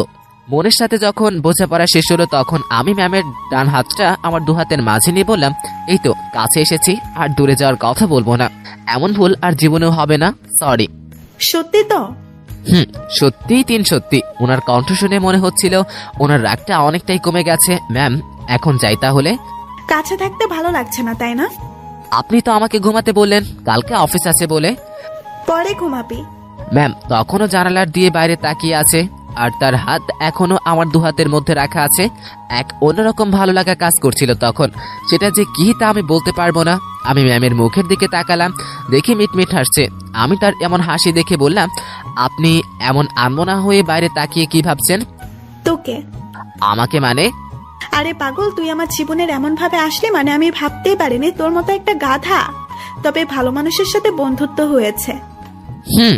তবে আমার পোড়া। তাহলে আর কি করব? যাই হোক, সব ঠিক হয়ে যাবে, যা ঘুমিয়ে পড়। আচ্ছা, গুড নাইট। Good night. পরের দিন সকালে ম্যামের সাথে অফিসে গেলাম। সবকিছু ঠিকঠাক চলছে, দিনের পর দিন যাচ্ছিল, আর আমার অবস্থা ততই ভালো হচ্ছিল। ম্যামের সাথে এখন কথা বলতে ভয় করে না, আর কোনো কিছু দরকার হলে সোজা সাপটা বলে দেই। এদিকে ড্রাইভিংটাও একটু একটু শিখেছি। বাসা 2-1 সাথে কথাও হয় মোটামুটি। সবকিছু স্বাভাবিকের দিকে বলা যায়, কিন্তু এমন একটা দিন আসলো যে আমার স্বাভাবিক মন আর ঠিক থাকলো না। ম্যামের বাবা ম্যামের বিয়ের জন্য ছেলে দেখছে। আজ অফিসে যাওয়া হয়নি আমাদের, কারণ ছেলেপক্ষ ম্যামকে দেখতে আসবে। কিন্তু কেন জানি আমার ভয় ভয় লাগছে। ভাবছি ইরার কি বিয়ে হওয়াটা খুব দরকার? এমন থাকলেও তো পারে না। আমি যা ভাবছি তা ভুল ভাবছি, বিয়ে তো হবেই। আমি আমার রুমে বসে চটফট করছিলাম। ম্যামের রুমে ওকে দিলাম। উনি তো বেশ স্বাভাবিকভাবেই আছেন। দেখে মনে হচ্ছে না উনি কোনো টেনশন বা ভয়ে আছেন। তাহলে আমি ভয় করছি কেন? আমি তাকে হারানোর ভয় করছি না তো? ছি, তাকে হারানোর কি আছে? সে তো আর আমার না। ম্যাম আমাকে বলেছেন উনি আমাকে ভালোবাসে, আর সেটা বন্ধু হিসাবে। আর আমি যেটা ভাবছি সেটা তো অন্য কিছু না। নিজের মনের অজান্তেই তাকে ভালোবেসে ফেলেছি। এসব কখন হলো? আমি তো এরকম কোনো কিছুই ভাবিনি তার সম্পর্কে। আমি আর আমার রুমে বসে থাকতে পারলাম না, তাই আমি ম্যামের রুমে গেলাম। ম্যাম বসে বই পড়ছে। আমাকে দেখে বলল, কিছু বলবি? হুম। বল। আপনাকে কি ছেলেপক্ষ দেখতে আসছে? তুই তো জানিস নতুন করে প্রশ্ন করার কি আছে। যদি তারা আপনাকে পছন্দ করে তাহলে কি আপনি রাজি হবেন বিয়ে করতে? ছেলে যদি ভালো হয়, পরিবার যদি ভালো হয়, তাহলে মানা করব কেন? তাই ঠিক। এটাই বলতে আসছিলি? না মানে হ্যাঁ। সকাল সকাল তোতলানো শুরু করেছিস, কিছু কি হয়েছে? একটা কথা বলার ছিল। এবার ম্যাম বয়টা রেখে আমাকে তার সামনাসামনি বসতে বলল। তোকে দেখে মনে হচ্ছে আমাকে কিছু বলতে চাচ্ছিস, কিন্তু ভয় পাচ্ছিস বলতে। ভয় নেই, বল। কিছু বলবেন না তো? হ্যাঁ রে, আমি তোর বন্ধু না, কিছু বলবো না, বল। আপনি আপনার বাবাকে বলে বিয়েটা ক্যান্সেল করে দিন। ওই বিয়ে তো ঠিকই হয়নি, কিভাবে ক্যান্সেল করব? আর কেনই বা করব? আরে আপনি চলে গেলে আমি কিভাবে থাকবো? ওই কিভাবে থাকবি মানে? বাসার সবাই যেমন ভাবে আছে তুইও ঠিক তেমন ভাবেই থাকবি। আমাকে ছাড়া আপনি কি থাকতে পারবেন? এবার ম্যাম আমার দিকে এক দৃষ্টিতে তাকিয়ে আছে, মনে হয় আমার কথা শুনে অবাক হয়েছে। ম্যাম আপনি এই বাসায় বিয়ে করেন? মানে তোর মাথা কি ঠিক আছে? I love you. মুখ ফসকে হোক আর যেভাবেই হোক আমি কথাটা বলে ফেললাম। মনে মনে ভাবছি বাংলায় বলবো, কিন্তু ইংরেজিতে বেরিয়ে গেল। আমার কথা শুনে ম্যাম মিটিমিটি করে হাসতেছেন আর বললেন, তুই যা বললি ভেবে বলছিস তো? না। কেন? এখানে ভাবার কি আছে, আমার ভয় হচ্ছিল তাই বললাম এটা। কেন তোর ভয় হলো? আপনার চলে যাবার কথা ভেবে। আমি চলে যাব তাতে কি হয়েছে? তুই একটা বিয়ে করবি, তার সাথে থাকবি, সে তোর কি আর করবে? না আপনাকে লাগবে। বাচ্চাদের মতো আবদার করতেছিস কেন? জানি না। আমি এক অন্যরকম শুভকে দেখছি, যে কখনো এইভাবে আমার সাথে থেকে কিছু চায়নি। আচ্ছা তোর কি লাগবে, কেন লাগবে, সব বুঝিয়ে বল। আমি কিছু বুঝিয়ে বলতে পারবো না। আমার আপনাকে লাগবে, আর আপনাকে ভালোবাসার জন্য লাগবে। আমার এমন কথা শুনে ম্যাম লজ্জায় তো শেষ। ম্যাম অন্যদিকে তাকিয়ে হাসছে। এবার হাসি থামিয়ে বলল, তো এখন আমায় কি করতে হবে? আপনি বোঝেন না? যতই বুঝি না কেন, কিন্তু আপনাকে বলতে হবে আমি কি করব। একবার তো বললামই ভালোবাসতে হবে আর আমার কাছে থাকতে হবে। যদি বলি ভালোবাসি না? চুপ করে রইলাম। এই কথার উত্তর দে। তাহলে আর কি, আপনি চলে যাবেন আর আমিও চলে যাব। কোথায় যাবি? জানি না। তাই তো বলেন তো শুনি, ভালোবাসার বীজ কবে বপন করেছিলেন, আর সেটা থেকে চারা গাছ হলো কিভাবে?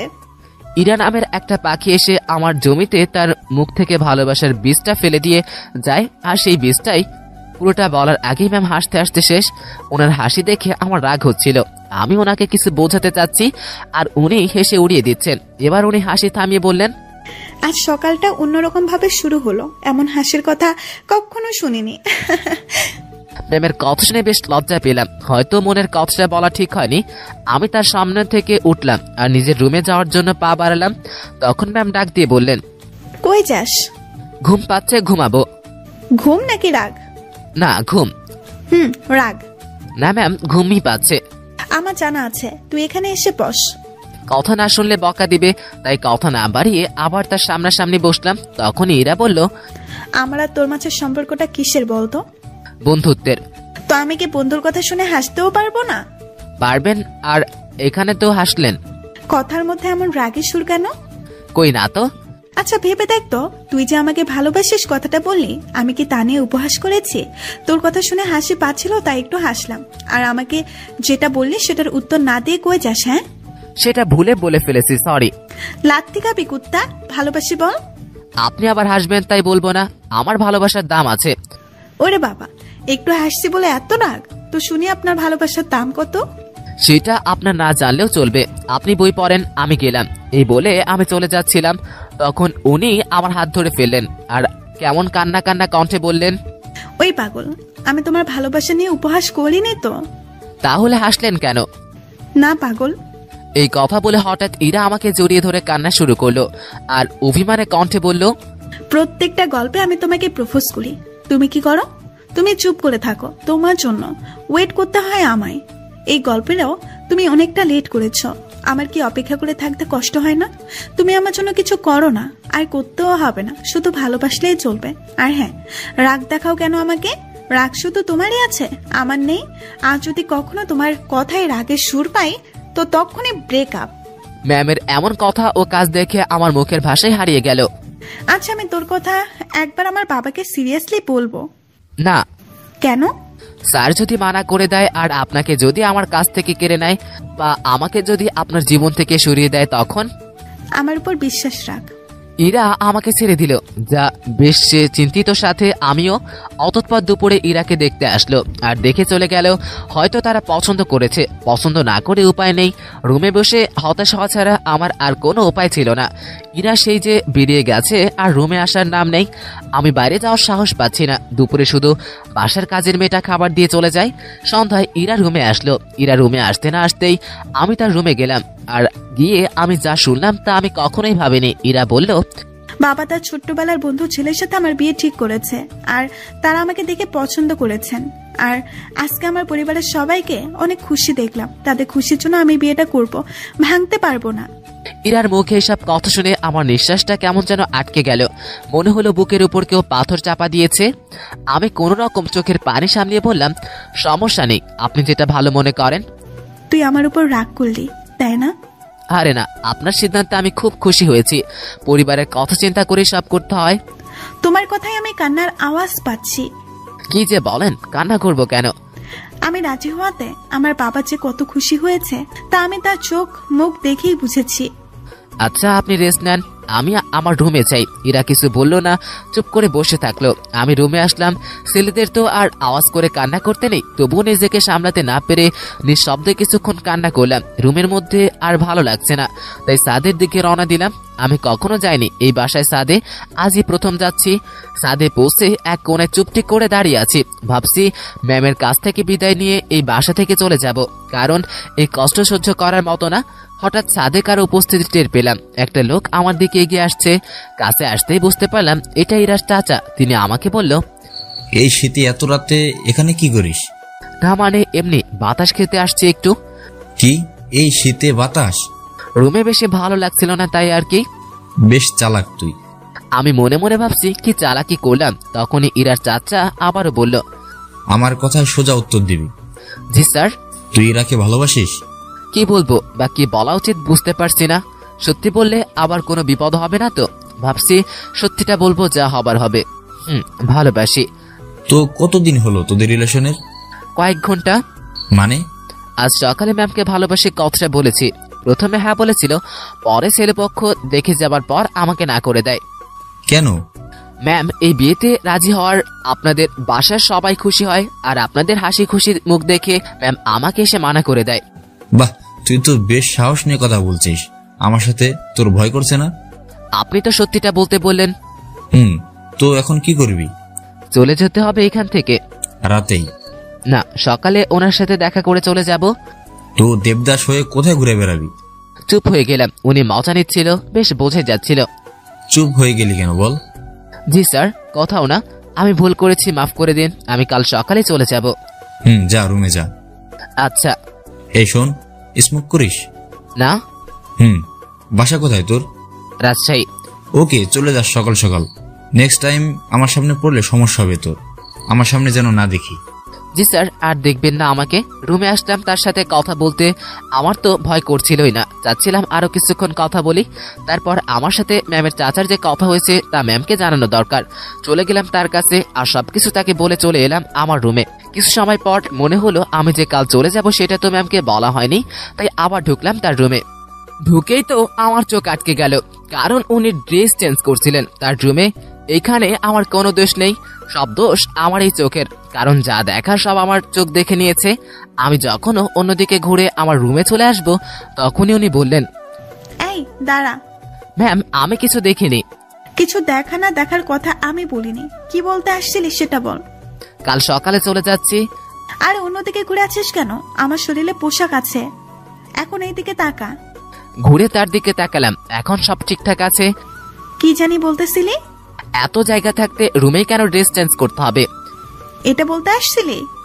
আসলে আমি কাল সকালে চলে যাচ্ছি। কোথায়? আমার গ্রামের বাড়িতে। কেন? এখানে থাকতে পারছি না, আমার দম বন্ধ হয়ে আসছে। এতদিন তো এমন হয়নি, এখন কেন হচ্ছে?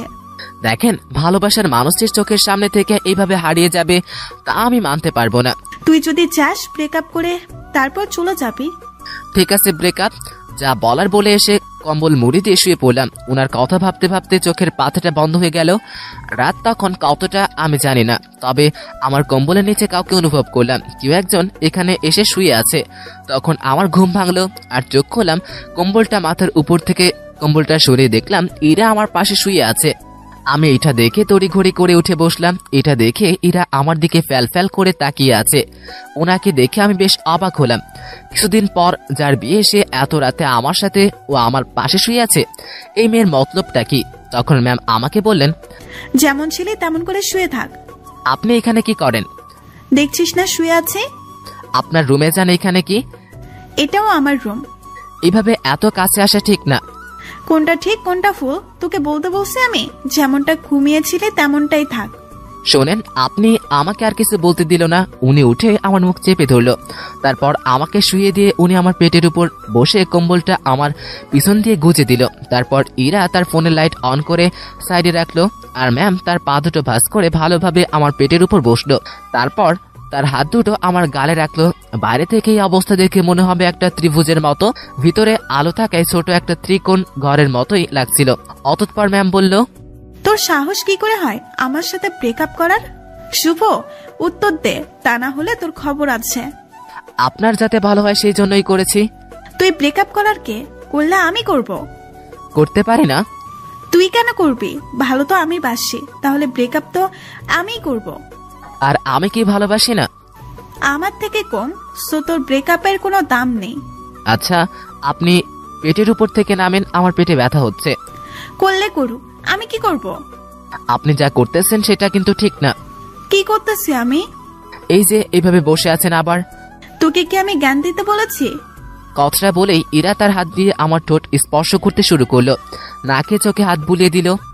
আমি যে বসে আছি তাতে কি তোর খুব কষ্ট হচ্ছে?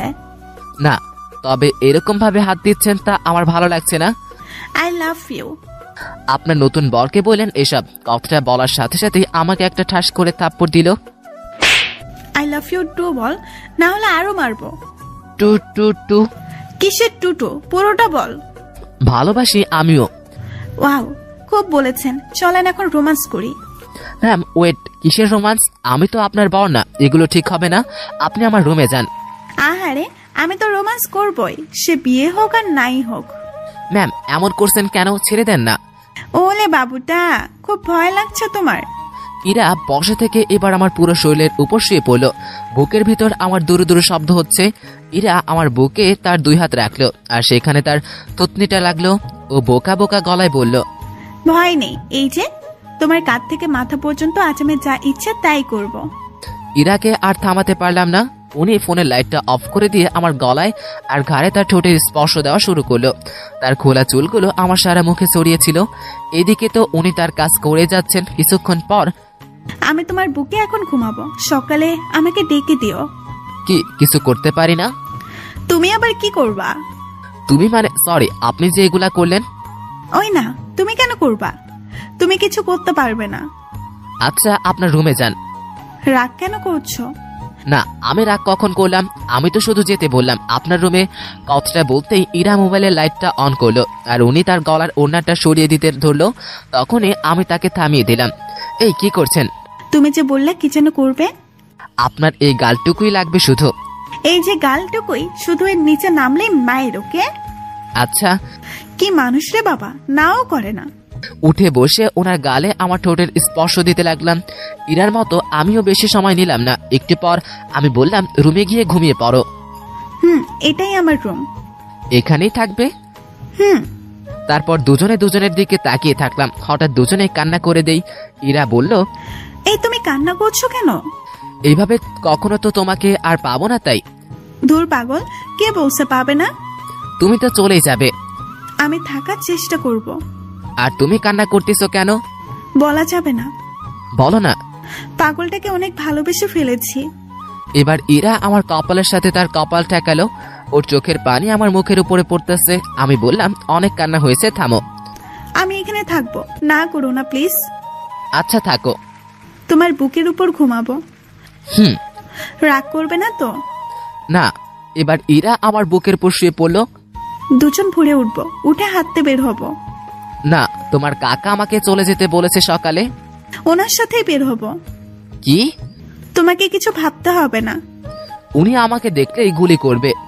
আমি যদি বলি তাহলে উনি তোমাকে জামাই বলে ডাকবে। মানে? তুমি যে বললা তুমি ওনার সাথে কথা বলছো। উনি আবার আমাকে কল করেছিল, আমিও সব সত্যি কথা বলে দিয়েছি। উনি আবার কি বলছে জানো? আমাদের বিয়ের দায়িত্ব উনি নিয়েছেন আর সব উনি সামলাবেন। উনি তোমাকে অনেক পছন্দ করেছেন। কি জন্য? সেটা আমি কিভাবে বলবো? সত্য কথা বলেছ, তাই হয়তো ভালো লেগেছে তার। ওহ, এবার কোনো কথা না, এবার শুধু ঘুম হবে পাগল। অতঃপর দুজনেই ঘুমিয়ে গেলাম। প্রতিদিন সকালে ইরা আমাকে ডেকে তুললো। তারপর হাঁটতে বের হলাম। পথে সত্যি সত্যি ইরার কাকার সাথে দেখা হলো। উনি আমাদের দেখে মুচকে আসলেন, কিছু বললেন না। এই চলো, জগিং করে ভুঁড়ি হতে দেওয়া যাবে না। ভুঁড়িওয়ালা বর আমার পছন্দ না। ইরার কথা শুনে মুচকে আসা ছাড়া আর কোনো উপায় নেই। সকালে সব কাজ শেষ করে অফিসে আসলাম দুজনে। অফিসে কেউ এই ব্যাপারে কিছুই জানে না, তাই কোনো সমালোচনাও হয়নি। এসব বিষয়ে জানলে কেউ না কেউ আমাকে ঠিকই জিজ্ঞাসা করত। দুপুরের পর শার্ট প্যান্ট ও কোট পরা এক ভদ্রলোক ম্যামের কেবিনে ঢুকলো। লোকটিকে দেখে কেমন জানি সন্দেহ হচ্ছিল আমার। কিছু সময় পর ইরা আমাকে ডাকলো। যাক, এবার তো হলে সন্দেহ দূর হবে। রুমে ঢুকে দেখি ম্যাম বেশ রাগান্বিত। আমি ম্যামকে বললাম, জি ম্যাম বলেন। এই যে এটাই আমার পাগল, দেখে নিন। আমাকে দেখিয়ে দিয়ে লোকটাকে বলল, এই কথা ম্যাম।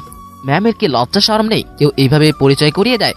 তখন ম্যাম আবার লোকটাকে বললেন, তো আর কিছু বলবেন? এমন একটা ছেলেকে পছন্দ করেন আপনি? ওর কি কিছু আছে? আর দেখতেও কেমন জানি। ওই আমার পাগলের মধ্যে কি আছে না আছে আমি জানি, আপনাকে বুঝতে হবে না। আপনি আসতে পারেন। ভেবে দেখবেন, ওর সাথে থাকলে আপনার জীবন নষ্ট হতে পারে। এই শালা, ভাষা খারাপ করাবি না। জীবন নষ্ট হবে মানে? ম্যাম তো তাকে মারার জন্য উঠেছে। এতক্ষণে বুঝলাম এই লোকটা ম্যামকে দেখতে এসেছিল বিয়ে করার জন্য। ম্যাম যেভাবে মারার জন্য উঠে তা দেখে ভয় লোকটি চেয়ার উল্টে পড়ে যায়। ম্যামকে থামিয়ে আমি লোকটিকে টেনে তুললাম। দেখলি তো আমার পাগলের মধ্যে কি আছে। এবার সেই লোকটি চলে গেল। আমি বললাম, ম্যাম এইভাবে কেউ ভয় দেখায়? আরে ভাই বলিস না, মাথাটাই খারাপ করে দিচ্ছে। আমি কত বুঝালাম, বুঝলোই না। বলে বাইরে চলে আসতেছি, তখনই ম্যাম পিছন থেকে ডাক দিল, ওই আমার পাগল। জি ম্যাম বলেন। উনি মিসকে হেসে বললেন, কিছু ফাইল কপি করতে হবে, একটু সাহায্য করবেন? ঠিক আছে, দেন করে দিচ্ছি। আরে আমার রুমের মেশিনে কালি নেই, তুমি ম্যানেজারের রুম থেকে করে নিয়ে আসো। আচ্ছা। ইরা ফাইলগুলো আমার হাতে দিল। আমি হাতে নিলাম, কিন্তু উনি ফাইল ধরে আছেন আর আমিও ধরে আছি। উনি ছাড়ছেন না। রাগ করলে নাকি আবার? না, কি যে বলেন, কোন রাগ করব? এই যে কাজ কুড়িয়ে নিচ্ছি বলে। এটা তো আমারই কাজ। তোমাকে দিয়ে কাজ করাতে ইচ্ছে করে না গো। কিন্তু আমার কাজ করতে ইচ্ছে করে। স্যার যান এখন, এগুলো কফি করে নিয়ে আসেন। আর হ্যাঁ, আজ বাসায় ফিরতে রাত হবে। সন্ধ্যায় বাইরে গিয়ে খেয়ে এসে আবার কাজ শুরু করব, ঠিক আছে? আচ্ছা ঠিক আছে। অতঃপর সন্ধ্যায় আমরা বাইরে গিয়ে খেয়ে আসলাম। তারপর আবার কাজ শুরু করলাম। বিকেল থেকেই আমি ম্যামের কেবিনেই বসে আছি আর ওনার কাজ দেখছি মনোযোগ দিয়েই। মাঝে মাঝে কথা হচ্ছে। কাজ প্রায় শেষের দিকে। তখন ম্যাম বললেন, আজ কি করব জানো? কি করবেন? এই যে তুমি করে বলো। কি করব? এক জগ চা বানিয়ে আমরা দুজন রাত 10টার পরে সাদে যাব। কেন? গল্প করব। এই ঠান্ডায় সাদে? রুমেই তো ভালো। আরে না, সাদে আগুনের ব্যবস্থা করব। তুমি আর আমি পাশাপাশি বসে চা খাবো আর গল্প করব। যদি আপনার বাবা দেখে তাহলে? আরে কাকা তো বাবাকে সব বলে দিয়েছে, তাই বাবা বিয়েটা ক্যান্সেল করে দিচ্ছে। আর সেই জন্য ছেলেটা আমার কাছে এসেছিল যাতে আমি বিয়েটা তার সাথেই করি। তারপর কি হলো তুই দেখলি। ওহ, এই ব্যাপার। জি, এখন বাসায় সবকিছু করতে পারবো। সব করবে মানে? বাসায় চলো, বাসায় গিয়ে বুঝাবো নে, ঠিক আছে পাগল? তারপর অফিস শেষে আমরা বাসাতে আসলাম। প্রতিদিনের মতো আমাকে আর রুমে খাবার খেতে হলো না। সবার সাথে বসেই খাচ্ছি। বেশ ভয় নেই, টেবিলে বসে আছি। ধীরে ধীরে সবার সাথে কথা বললাম। খাবার খাওয়া শেষ হলে ইরার বাবা আমাকে ডেকে বাইরে নিয়ে গেলেন আর আমাকে ইরার বাবা বললেন, দেখো, বাসার সবাই তোমাকে মেনে নিয়েছে, শুধু আমি বাদে। এর কারণ আছে, তুমি সামান্য একটা মানুষ আর কত বড় ফ্যামিলির দিকে হাত বাড়িয়েছো, সেটা কি খেয়াল করেছো? ধরো কাল তোমাদের বিয়ে দিয়ে দিলাম, তখন আমার মেয়েকে নিয়ে উঠবে কোথায়? স্যার, বিয়াদবি না নিলে আমি একটা কথা বলি। বলো।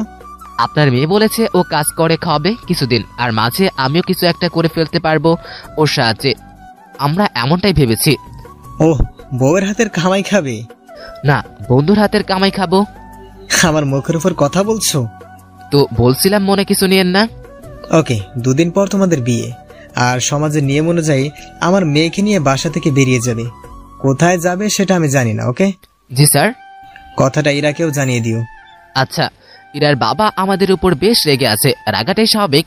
যা কাজ করেছি বাইরে না থেকে ইরার কাছে গিয়ে ওকে কথাগুলো বললাম। এত তাড়াতাড়ি বিয়ে? ভাবলাম মাসখানেক প্রেম করব, এখানে সেখানে ঘুরতে যাব, সেগুলো মনে হয় আর হলো না। বিয়ের জন্য প্রস্তুতি নিতে হবে। কিন্তু আগে বাসা ঠিক করতে হবে। তুই বেটা এত টেনশন নিতেছস কেন? তুই বাবাকে বলেছিস বন্ধুকে বিয়ে করবি, তাই না? তো তোর বন্ধু থাকতে এত টেনশন নিচ্ছিস কেন? আর বিয়ের পর সংসারে তুমিও আমি 50-50 খরচ দিব। এত টাকা কই পাবো? ও হ্যাঁ, তাও তো একটা কথা। আচ্ছা, আমি একটা উপায় বের করছি। আমি দিব 80% টাকা, তুই দিবি 20% টাকা, আর ভালোবাসা তুই দিবি 99%, আর আমি 1%। ঠিক আছে? কি, তুমি শুধু আমাকে 1%ই ভালোবাসবে? যদি সংসারে 50-50 খরচ দিতে পারে তবে ভালোবাসাও সমান সমান হবে। এটা কোনো কথা? তো নিজেদের মধ্যে রাজনীতি করাটা কি ঠিক? দেখ, আন্দোলন করতে থাক, কাজ হয় কিনা। মনটা একটু নরম করেন। যদি আপনি আমাকে 100% ভালোবাসেন তবে ভালোবাসার পিপাসায় আমি মরেই যাব। এই মুখে এসব মারা যাবার কথা একদম বলবি না। আর যা, রুমে গিয়ে ফ্রেশ হয়ে নে। আচ্ছা বলে রুমে গিয়ে দরজা লাগিয়ে দিয়ে ফ্রেশ হলাম, কারণ দরজা খোলা থাকলে ইরা আজ আর আমাকে ঘুমাতে দেবে না। ঘুম প্রায় চলেই এসেছে, তখনই ইরা আমার রুমের দরজায় এসে ডাকাডাকি শুরু করলো। মুখে বিরক্তি নিয়ে দরজা খুললাম। ওই দরজা খোল, এমনি ঘুমাচ্ছিস কেন? চা রেডি, চল ছাদে যাব। ওকে চলো। দুজনে গিয়ে ছাদের মাঝখানে কিছু কাঠখড় দিয়ে আগুন ধরিয়ে নিলাম। আমি আর ইরা আগুনের কাছে পাশাপাশি বসলাম। সে আমার শরীর ঘেঁষে বসলো। ইরা জগ থেকে 1 কাপ চা ঢাললো আর আমাকে দিয়ে বলল, আগে তুমি খাও, তবে পুরোটা খাবে না। প্রথমে তুমি 1 চুমুক দিবে, তারপর আমি, পরে আবার তুমি। ইরা কথাটি বলে আমার হাতে জড়িয়ে ধরলো আর আমি চা 1 চুমুকেই খেয়ে ফেললাম। তারপর আমি কাপটা ইরার মুখের সামনে ধরলাম। আমিও সেই জায়গাতেই মুখ চা লাগিয়েই চা খেয়েছি। সেও সেই জায়গাতেই মুখ লাগিয়ে চা খেলো। খাওয়া শেষে ইরা আমার কাঁধে মাথা রাখলো। এই একটা গান বলো না। গান তো পারি না। তুমি কিছুই পারো না, আর রোমান্টিক একটা বর। আচ্ছা, আমি একটা গান বলবো, আমার সাথে বলবে, ঠিক আছে? আচ্ছা ঠিক আছে। কথাটা বলেই ইরা গান গাইতে শুরু করলো আর আমিও গলা ফাটিয়ে দুজনে গান গাইতেছি। আমাদের গানের আওয়াজ শুনে ছাদে ছোট বড় সবাই এসে হাজির। অতঃপর আমরা সবাই গোল হয়ে বসলাম আর আগুনটা বড় করা হলো। তারপর আবার সবাই মিলে গান ধরলাম। রাতটা যে এমন হবে সেটা কল্পনাও করতে পারিনি। সবাই এখানে আছে, শুধু ইরার বাবাই বাদে। আড্ডা শেষে রুমে আসলাম। ইরা তার রুমে গিয়ে ঘুমিয়েছে আর আমি আমার রুমে। সকালে আবার আমার অফিসে গেলাম আর প্রতিদিনের মতো ডিউটি করে বাসায় ফিরলাম। এখন আমি বাসার সবার সাথে কথা বলি, আড্ডা দেই। ইরার বাবা আমাকে জানিয়ে দিয়ে গেলেন কাল আমাদের বিয়ে আর কালকেই আমাদের বাসা ছাড়তে হবে। আমি আর ইরা বসে বসে ভাবছি কি করা যায়। এই শোনো, এইভাবে থেকে লাভ নেই, ব্যাগ গুছিয়ে ফেল। তাহলে কি আমরা কাল চলে যাচ্ছি? হ্যাঁ যাচ্ছি। অন্য কারোর সাথে বিয়ে হলে তো যেতেই হতো, তাই না? আর এখানে আমার সম্পত্তির দাবি নিয়ে থাকতে পারতাম, বাট সেটা ঠিক হবে না। ঠিকই বলেছ। ওনাদের ভালোবাসা নিয়ে আমরা এখান থেকে চলে যাব, সেটাই হবে আমাদের সম্পত্তি। তো ব্যাগ গুছিয়ে নে। অতঃপর রাতে ব্যাগপত্র গুছিয়ে নিলাম। সকালবেলা আমাদের বিয়ে হলো। আমার পক্ষ হতে ইরার চাচা মুরব্বী হলেন। বিয়ের সব কাজ শেষ আর খাওয়া দাওয়াও শেষ। এবার আমাদের যাবার পালা। আমরা ঠিক করেছি বিয়ে করে আর যাই করি আমরা অফিস মিস দিব না। অফিসে গিয়ে কারো মাধ্যমে আমরা একটা বাসা ভাড়া নিব। রাতে আমাদের বাসর হবে। ইরা সবার কাছে থেকে হাসি মুখে বিদায় নিচ্ছে। আমার বাসার মেন দরজা পার হতে না হতেই ইরার বাবা আমাদের পথ আটকিয়ে দিল। কোথায় যাচ্ছ তোমরা? আমাদের তো বিয়ে হয়েছে, এখন কি আর এটা আমার বাড়ি আছে? আমার ঠিকানা তো এখন শ্বশুর বাড়ি, সেখানেই যাচ্ছি। এটাই তো তোমার বাড়ি। যতই আমার হোক, আমি তো আর এখানে থাকবো না। তুমি কি আমার উপর রেগে আছো? না, রাখবো কেন? তো চলে যাচ্ছ কেন আমাদের ছেড়ে?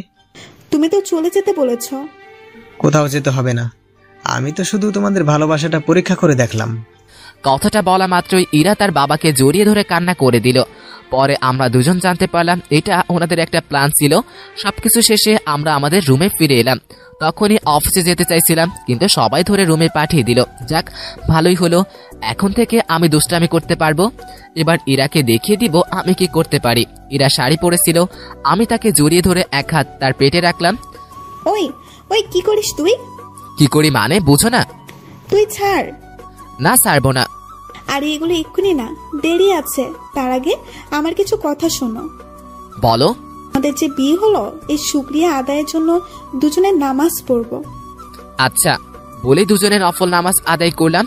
তারপর ইরা বলল, আগে যেখানে হাতটা দিয়েছিল সেইখানে আবার হাতটা রাখো, এদিক সেদিক নিয়ে যেও না যেন, কারণ বাকি জায়গায় তোমার স্পর্শগুলো আমি ভিন্নভাবে নিতে চাই। বুঝছি। ঠোঁটে চুমু দেই? দাও। দিব না। কেন? পৌঁছা তুমি, তাই। আমি কি করলাম? আমাকে আমার বাবা মার কাছ থেকে চুরি করেছো। আচ্ছা, তাহলে তাদের জিনিস আমি ফেরত দিয়ে চলে যাই? এই না। কেন? কারণ আমি তোমার প্রেমে আহত, তাই। দুজন মুচকে এসে একে অপরকে জড়িয়ে ধরলাম। তারপর দুজনেই ভালোবাসা সাগরে সাঁতার কাটতে লাগলাম, আর বাকিটা ইতিহাস।